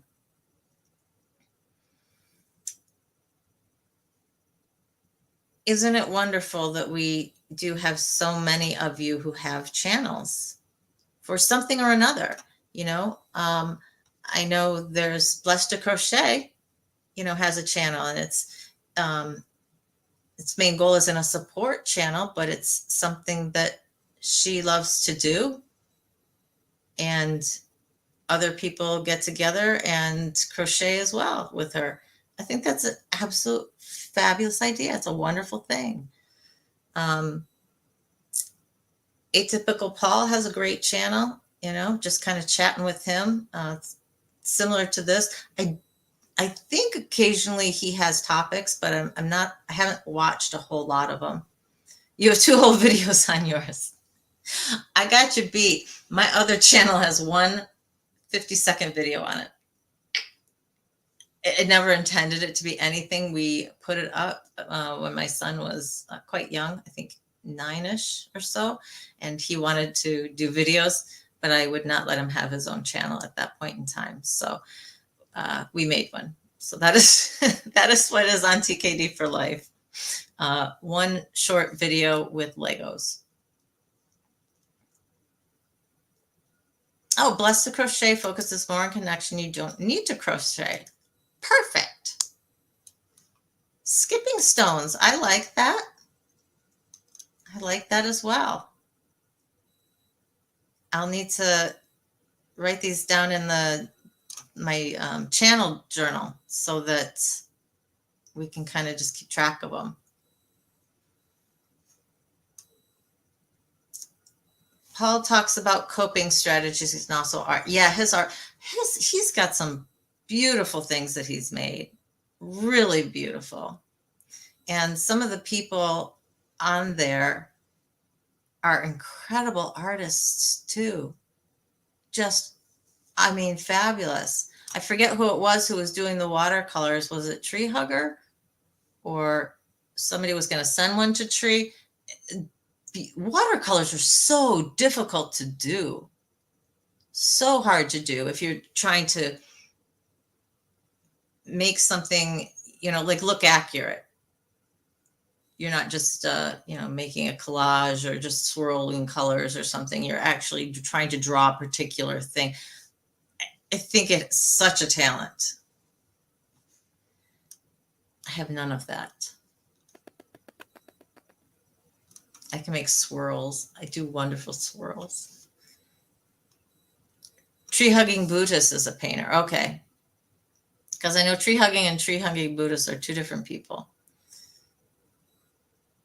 I will take paintings from anybody. I've got boxes of stuff that needs to get put up, but I am going to have still more wall space than I know what to do with.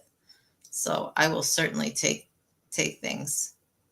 Need to get all the artists together. Absolutely, you guys should.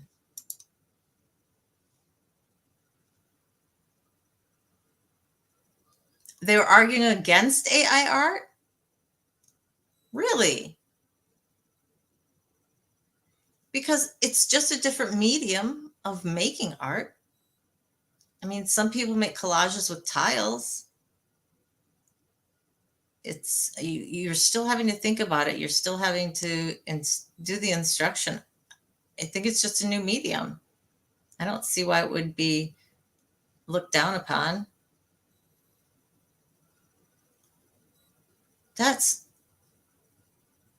Yeah, nah, don't believe them.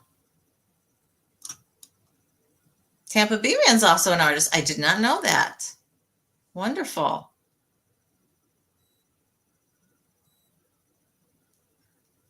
You can coach me in paint pouring, also known as Pookie Woo's designs.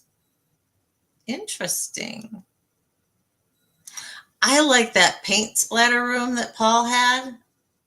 So for you guys that didn't know, he's got a place at work that has, I don't know if they pour off extra paint or what they do, but you can just splash paint around. And I just think that would be so fun. I would love to have a canvas and just splash paint on it myself and, do that. I think that would be a riot.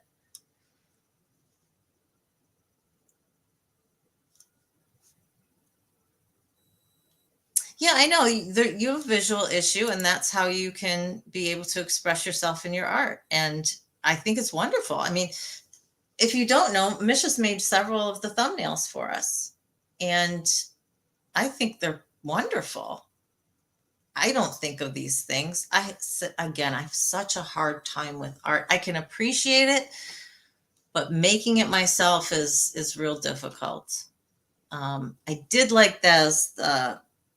What was that thing that went round and round and round and round, and then you just kind of squirted the paint in and it swirled it. Had those in the 80s, I think it was. Somebody will come up with a name for it. Yeah, we got painters, we've got artists, we've got Janet's a writer, people who do music, you guys who do the tech cutting of stuff. I love that all of you have such interests that you can give to each other. Actors look down on AI art. Really? I wonder why. I mean, AI concerns me. I mean, I'll be completely honest with you. It's my son showed me a video the other day, and the AI bot was being given instructions on things where it had to know to do it.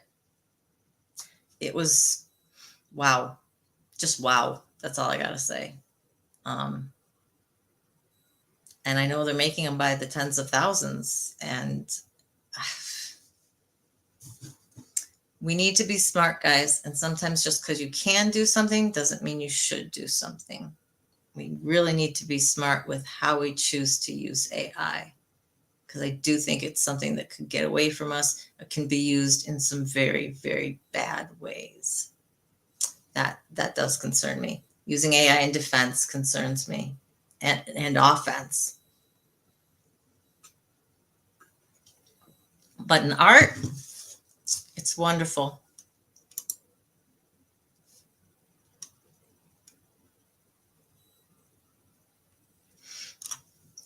Misha, how do you use it? Is there a site you go to that has an AI on it so that you can tell it what to do? I'm assuming that must be it.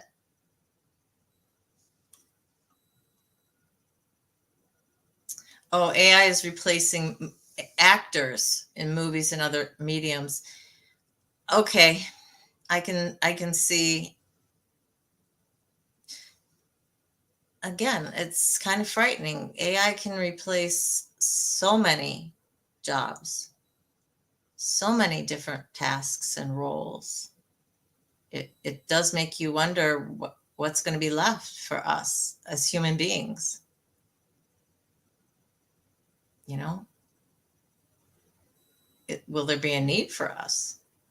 Is somebody trying to push out the human race?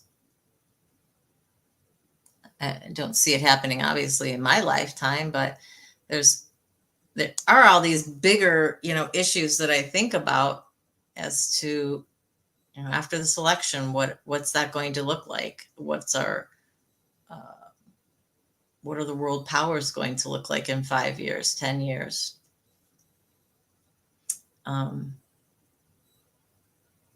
It's a concern. I'm glad my son is going to be in the trades, because could AIs take those positions? Yeah. But on a side, a connection one-on-one, somebody's always going to need their car fixed or need something welded. Just a one-off, not something that's going through a factory. So that gives me a good feeling, at least for him. You have researched AI for 20 plus years? Yeah, and I guess that's what I mean. Where did it go? It's not the technology, but the people. Yeah, I mean, I don't know, and I don't really have a sense of AI taking over on its own, becoming to a consciousness level where it is taking over and there's no people behind it. Certainly within the next 5 years, 10 years, it being used for military applications scares me to death. Absolutely scares me to death, because I mean, what do you do if everyone's got that? It's kind of like everyone having the nuke. I don't know. Kids, what? Kids are going full AI starting next year? to make their music?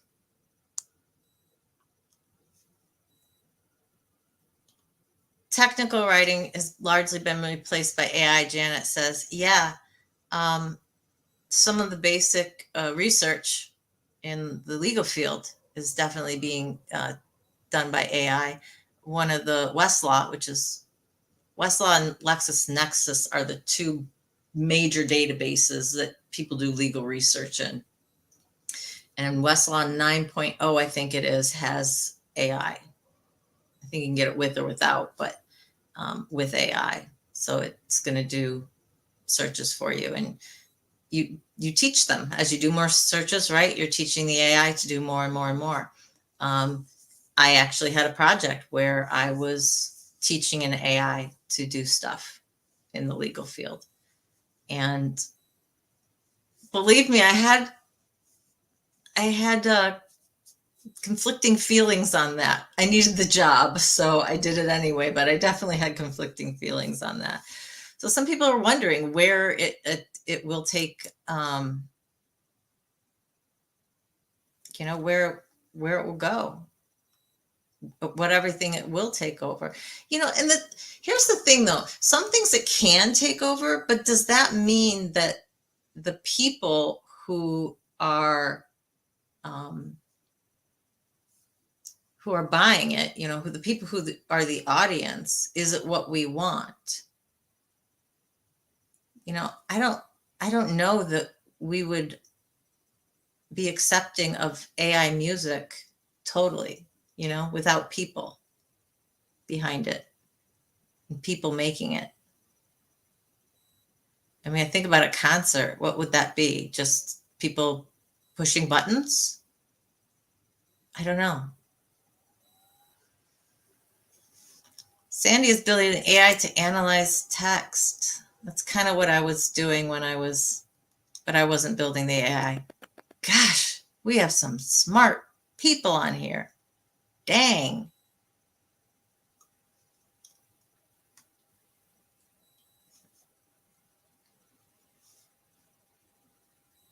No, I haven't, Misha. You need to send it to me. And I wanted to play it on here too. I want everyone to hear it. So please send it to me this weekend, okay? Send it to my email this weekend, and I won't share it until I get the go ahead from you. We'll have a chat about that, okay? So, but please send it to me.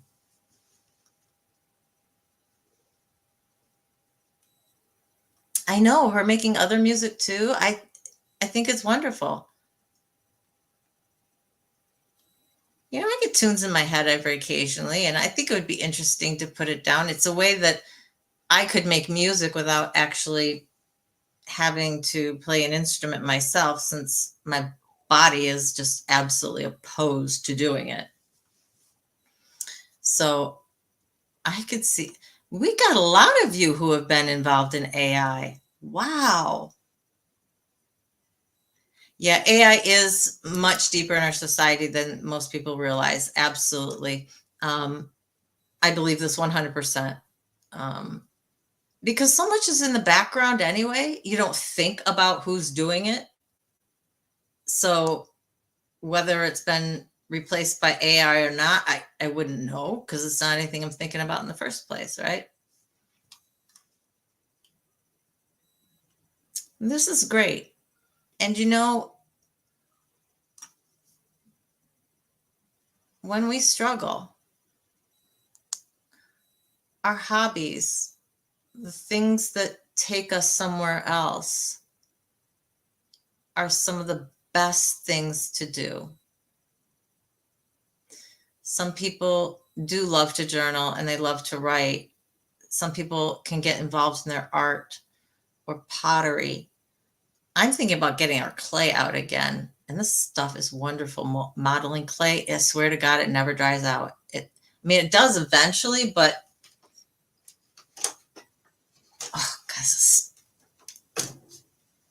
it's got putty on the back. But okay, so see this. This is something my son did. I think I've showed you guys this before. And I can still, this is just like 3 years old that it's been out like this, and I can still push on it and mold a space. I don't know where we got this stuff from, but is absolutely the best. And I can make nothing accurate, but I can just make stuff, right? And it's just a way to get lost in something. So I do like that. And now getting lost in research for the channel is one of the things that I end up doing, which takes up a lot of time because when I research and I really get involved in something, time just ceases to exist.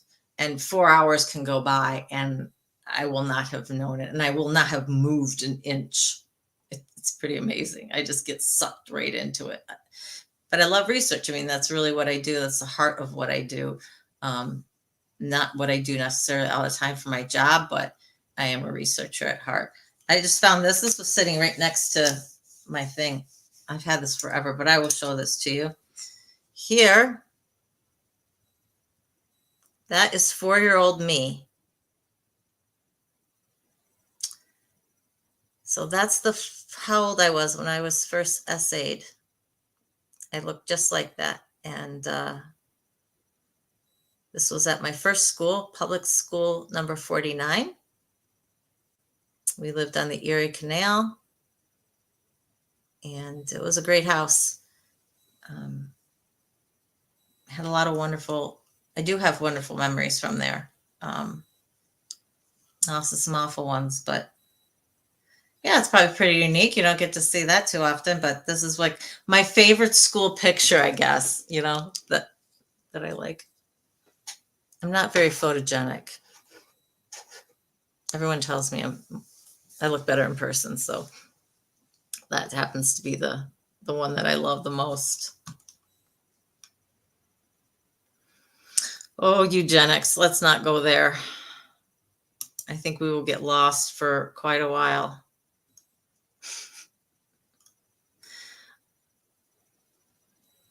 Misha,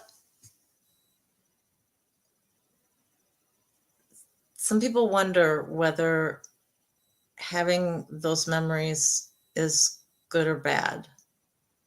It's a lot of trauma to work through when you do remember it. And I do believe in that research that I read that your brain will only let those come through when it feels ready, when it feels it can handle it. There's been enough time and space, and your brain knows you. So it's only going to let those come through when you can. And if you can't, if you never are there, you've built a life, you have a lot of memories from X point on. So you can have a very fulfilling life. And I love all the things that you are doing, that you have done in the recent past. It can be very overwhelming, even though you can take it. It can be a lot of stuff to go through. I watched my first husband's mother went through this, and I won't go through anything more than that, but it was quite a trip. She had a good number of years blank space, and at some point in her 50s, I think, it started filtering back through. And it's a lot to deal with. It's a lot to deal with. I don't know why we decide our brain decides that we're ready. Yeah, this, Chris, this is a lot of us. I mean,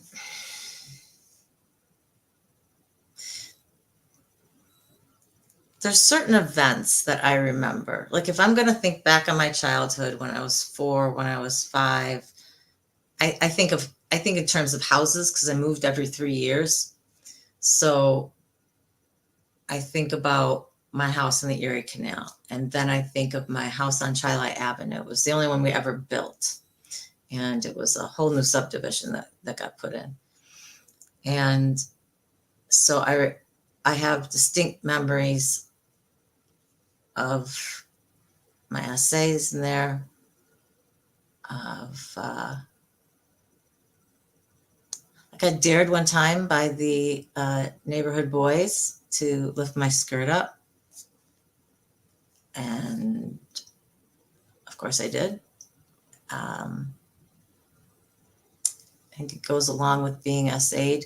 Again, showing yourself, showing your body is the way people like you. And I wanted people to like me. I haven't thought about that in a long time. Some pictures can jog a memory. A trip to Disney. I just remember my first day of school. I don't remember my first day of school. I just remember standing in front of the door, my mom taking the picture only because we have the picture, right? So I don't know if I really remember standing there or I just have seen that picture so much that I go, oh, I remember standing there. You know what I mean? So I have little memories like that, but I guess I would have to write them all down to see how many memories I had. And maybe I have more than I think I do. But if I look back, I always tend to think of the same ones. So I don't know. Sounds and memories can jog, smells and sounds can jog a memory too. Absolutely, 100%. Actually, the number one sense for jogging memory is smell. I don't know where. I don't know why. I do not like the smell of lilac or lavender. I really don't like the smell of like rose or something in lotions, that kind of thing, oils. Lavender is supposed to be very soothing, kind of a nighttime thing or whatever. I can't stand the smell of it. And it's more visceral. It's not like, ugh, I just don't like that smell. It's a visceral, I really, to get that away from me feeling. So there's something tied to that, but I don't know what.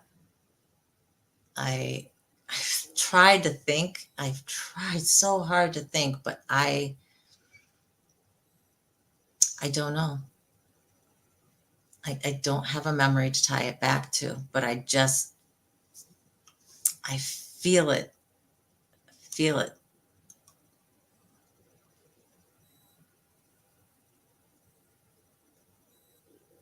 Sounds and smells. Yes, a lot of you are saying that sounds and smells.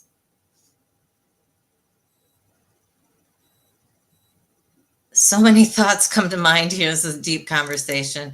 Yeah, we went from some frivolity into some serious talk, but we take the conversation where it goes. I usually will try and have a topic that we can talk about, bring some information to you. That's why I want to do these shorter videos like I did today. Posting those shorter videos is kind of everything I wanted to say on the topic condensed into something, 8 to 12 minutes or whatnot for people who don't want to replay the live and aren't listening or participating in the live. They can at least see kind of what we were going to talk about or what we did talk about. Liminality. Janet says lavender is in many men's fragrances. Really? I did not know that. I just always think of it as being like the nighttime, bath bubble or oil, that you get rubbed on you. But I don't know if it's that or something else.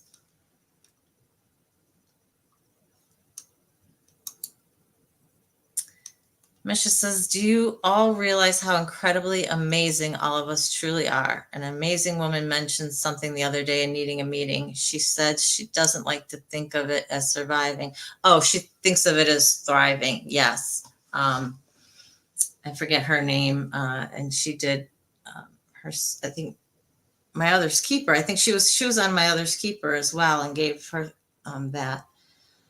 I think that's great for those of us who are thriving. I know that there are people who really are just surviving, at least as it pertains to the essay. You could be thriving in other aspects of your life, but your essay or your trauma from, I don't know, domestic violence or from your parents, from something of your parents, maybe they were physically abusive or something like that. Dealing with that trauma, they may not have, or just wading through it and trying to deal with it. And so that's surviving.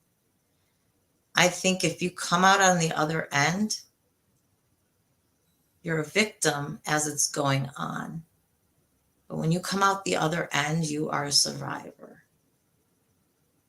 And if you are then able to thrive in spite of everything that you went through, if you're able to deal with that trauma, because I don't think that you can truly say you're thriving if you've only put that trauma in a box. I think that there is a big piece of you, by not dealing with that stuff, that affects other areas of our lives, right? That trauma, the anxiety, the distrust, the depression, any of those effects, how we interact with other people. If we don't deal with that trauma, we are not going to truly be able to thrive, because you're not going to be able to use your whole self. And that's why I think it's so critical that we do look to the trauma that we can remember. Or if we can't remember the trauma, if we don't have any memories of it, if you're dealing at least with the effects of it, something happened and these are the effects that come out of it, and wading through all of that and trying to put all that into perspective and getting back to a baseline and thriving from there. And to me, thriving is using your whole being. And I'm not saying she is or she isn't. If she feels she's thriving, that's wonderful. From the sounds of it, she has dealt with a lot of her things in her life that are in the past now. She's going through therapy right now. I know there's still a lot of things she's going through, but she has dealt with a lot and she feels she is thriving, and that is fabulous. And I think we all have that ability. We all have that ability to thrive.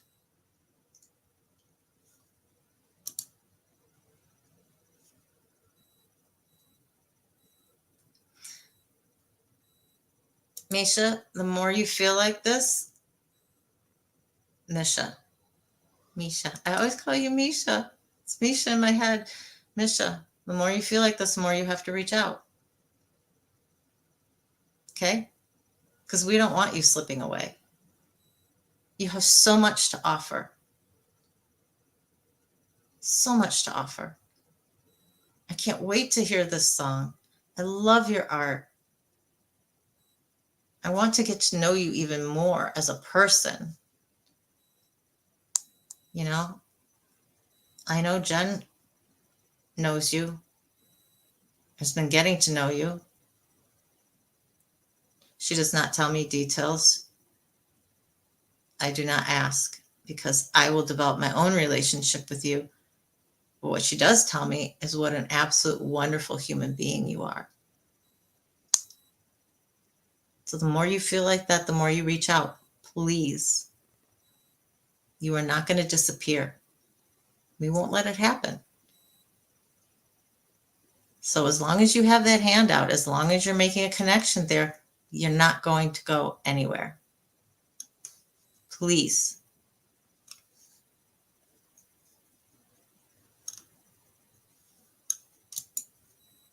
I said the fact that I was not an alcoholic, drug addicted hooker who hates men means I got through mostly unscathed. It's a great way of looking at things. Absolutely. Great thing, great way of looking at things. We still need to deal with whatever trauma we did come through with. You survived. Absolutely. You survived. That you didn't become an alcoholic or a drug addicted. That is fabulous. So how did you cope with the trauma? That's what you need to be looking at. And that's what you need to be dealing with. Sassy is a good thing, though, Donna. Sassy is a good thing. Remember, we're surviving together, SASS. We got to do something with sassy.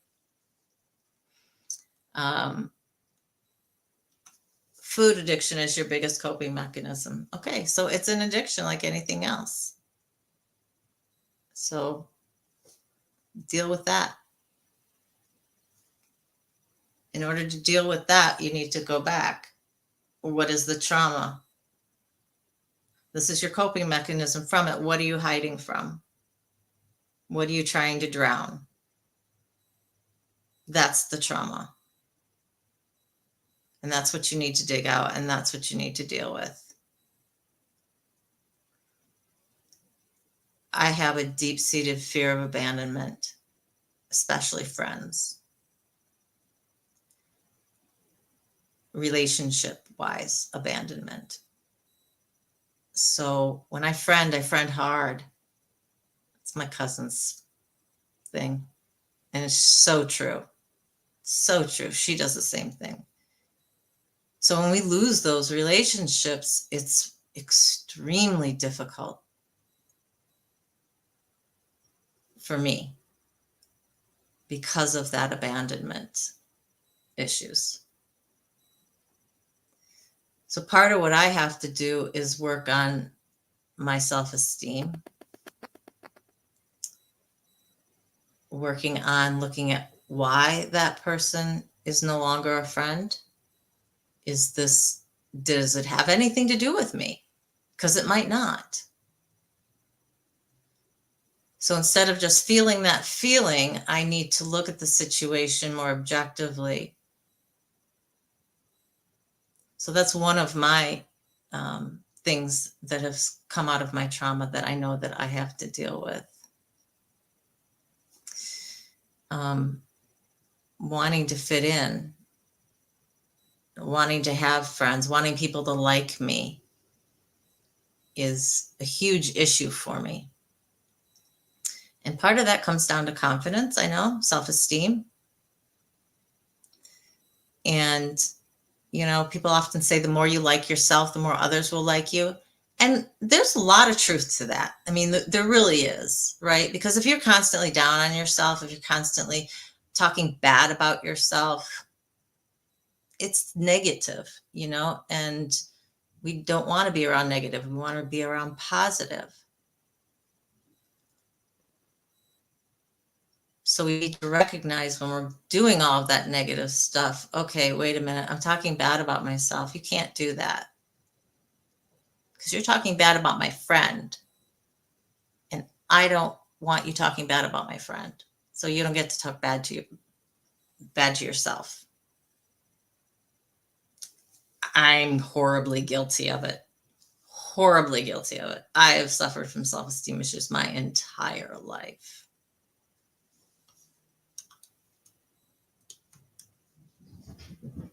See you, Chris. Have a great one. Yeah. Donna, this is very uncommon. Very, very uncommon. That people who have suffered an SA tend to put on weight as a way of hiding. There's the thought that if I make myself unattractive, the thing about it is there's somebody for everybody. There really, truly is. So no matter what your weight, you could still find somebody who's attracted to you. So it's really a false sense of security. And when I say somebody's attractive to you, I mean someone as in a real love, a real person, a friend, and also perpetrators. They don't discriminate. So it's a false sense of security. It's a false sense of having those walls there. So what is it about the real you that you're afraid of somebody seeing? I'd love to get to know the real you. Who are you? What do you like? What are you like?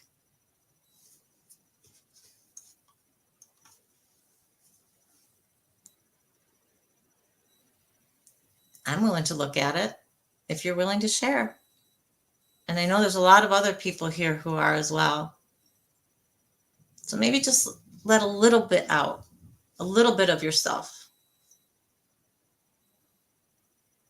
You have to know what you're hiding. That when you say you're afraid of people really seeing you, what is it that you're afraid of there? What are you afraid of them looking at or thinking about when they see something? So those are all the feelings that we need to deal with. And the wonderful thing about being here is we understand it. We know what it's like to have those feelings. And if I haven't had it, I'm sure somebody else here has, because not all of us have had everything, but we get it. Much more than just meeting your average person on the internet, right? There's a reason as to why we've all done these things. We've all had this significant trauma.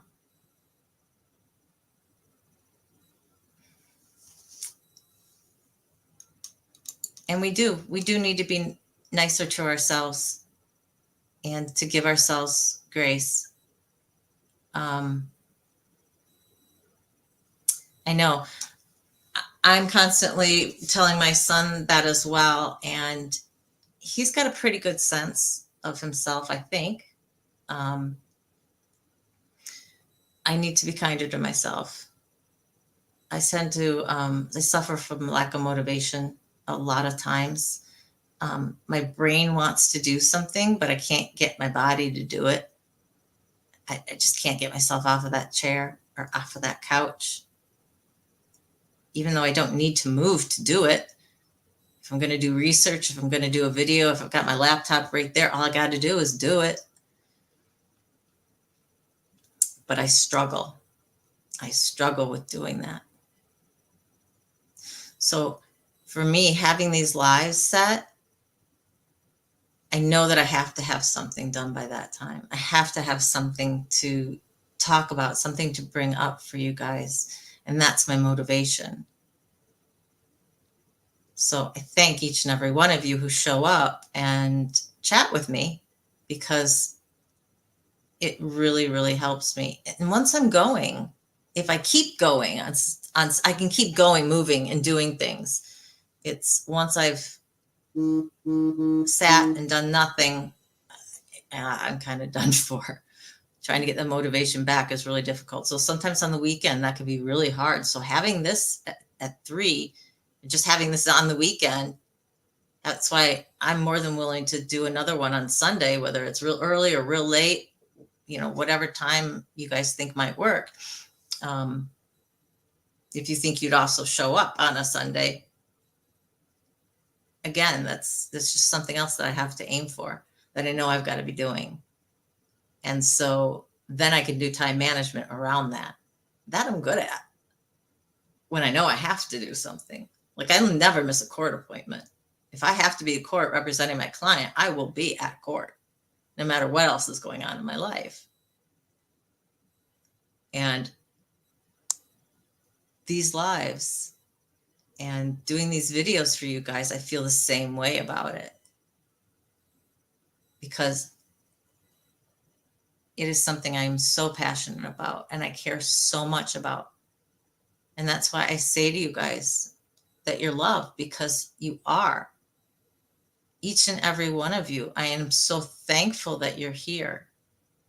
And I'm thankful that you get something out of this. And I would host this every day if people need to.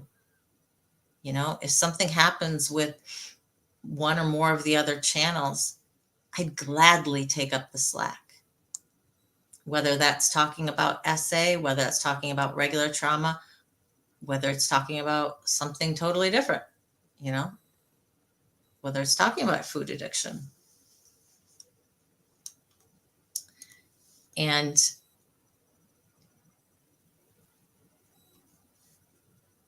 yes, Donna, I do. It could be 4 pages for all I care. I'd love to get to know you. Now, I may forget a lot of details. One of the consequences of me smoking so heavily is I had lost a lot of my short-term memory. It comes and it goes. But I used to be that person who would give a gift because I remembered 8 months before you said something as we were walking by a window that you really liked X or Y that was, you know, in the window. So I got you something that was related to that. I was that person. But I have difficulty with that now.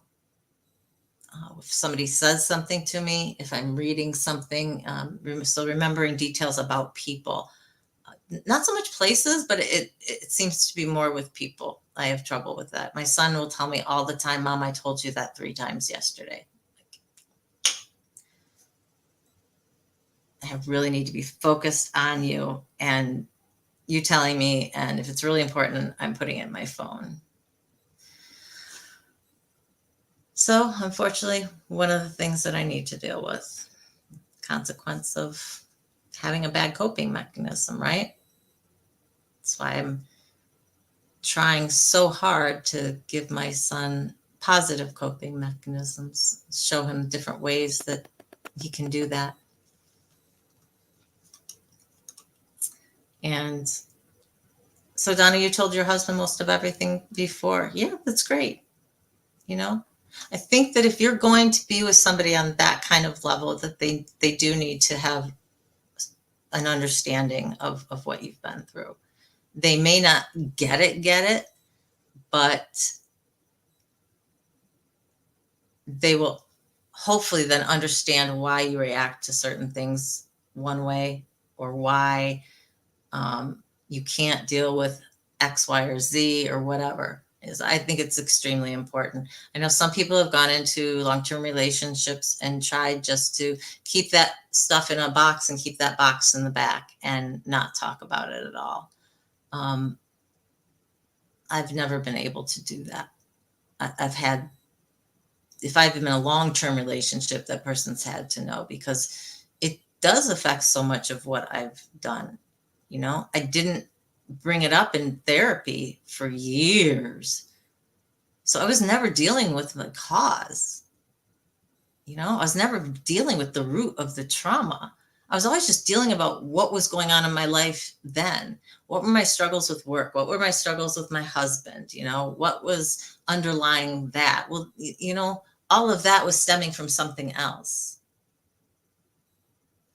And those were the things that I needed to look at, and I wasn't.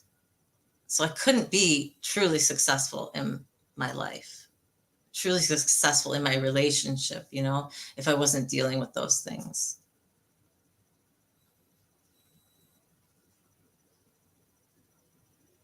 Yeah, you know, exactly. He doesn't know precisely, but he knows that something is off when you react a certain way, you know, and it's because of something. He may not know specifically what, but he understands it's because of some particular trauma in your past. And I think that's all they need to. You know, if they're a type of person, you know, some people just can't get it because it is such a foreign concept to them.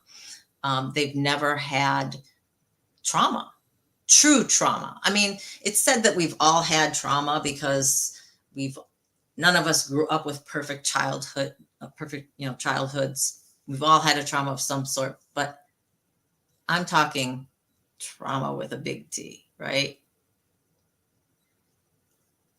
Some people just can't get it.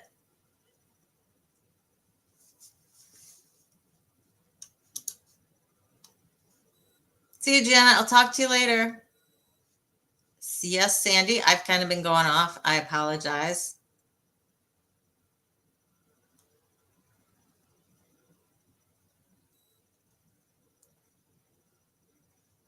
Well, Donna, I hope you're working with a therapist. And, you know, I don't know with your memory issues, you know, I don't know what it could be related to. But hopefully you're working with somebody to kind of figure that out.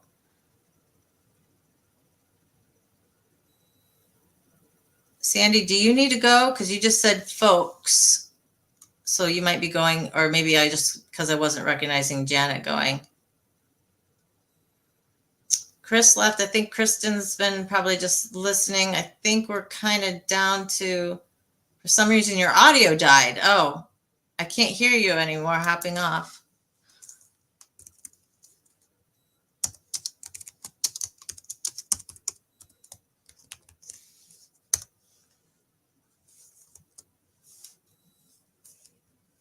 No, you have an excellent memory. Okay, well, yeah, send me an email. You know, I think it's the best way. You know, it's kind of like your mini bio, right? You know, here's me in a nutshell. And we get to know each other that way. And I will respond in kind with whatever you want to know. I am an open book to the people that I connect with. And I'm thankful for that because you guys get it. You get every single piece of me. You guys might not know every single piece of me, but I know if it came out, you guys would get it. There'd be no, huh?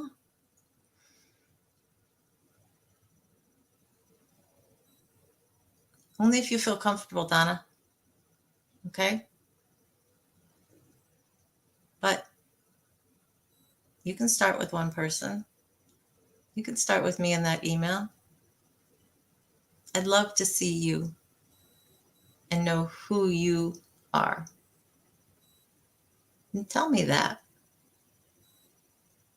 And you can include anything you want, and you can exclude anything you want. Easy in an email, yeah. You're not talking face to face. There's not even one person. There's not even, you know, me talking. There's no audio. That's why the internet and the anonymous, being anonymous. I can't say the other word today.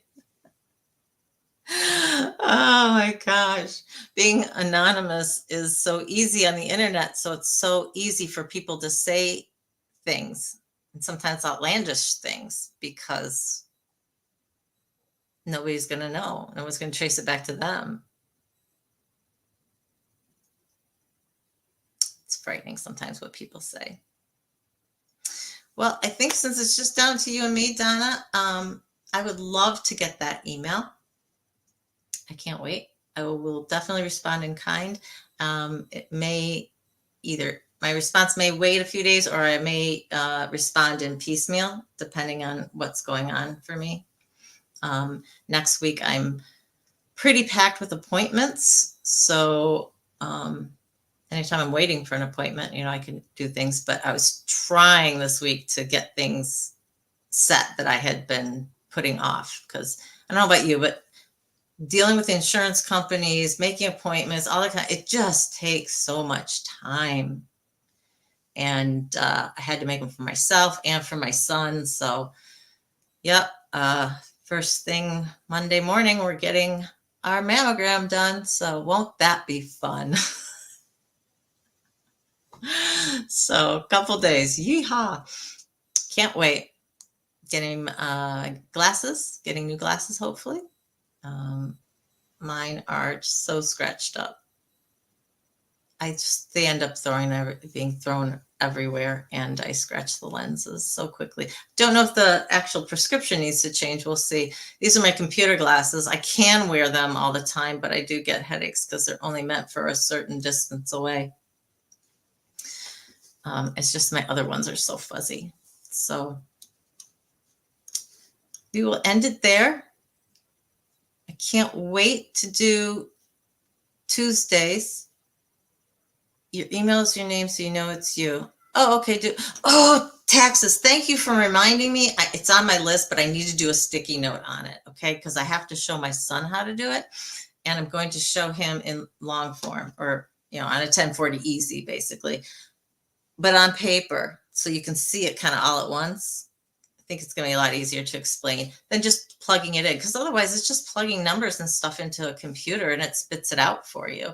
You're not understanding what they're doing and how they're computing your taxes. And I think it's an important thing to know. So thank you. I need to write that down because there are things that I need to download for that. My W-2 being one of them, I think. So, all right, guys. Can't wait till Wednesday. Maybe we'll start a Sunday thing next week. I don't know. Leave a comment if you think that's something you want, or do an email, or if you want another day, happy to add one. Please remember, here, we're surviving together, never alone. We hear you, we see you, and we believe you. All of us. Remember, you are worthy, you are valuable, and you are loved. So, bye for now. Hugs and love.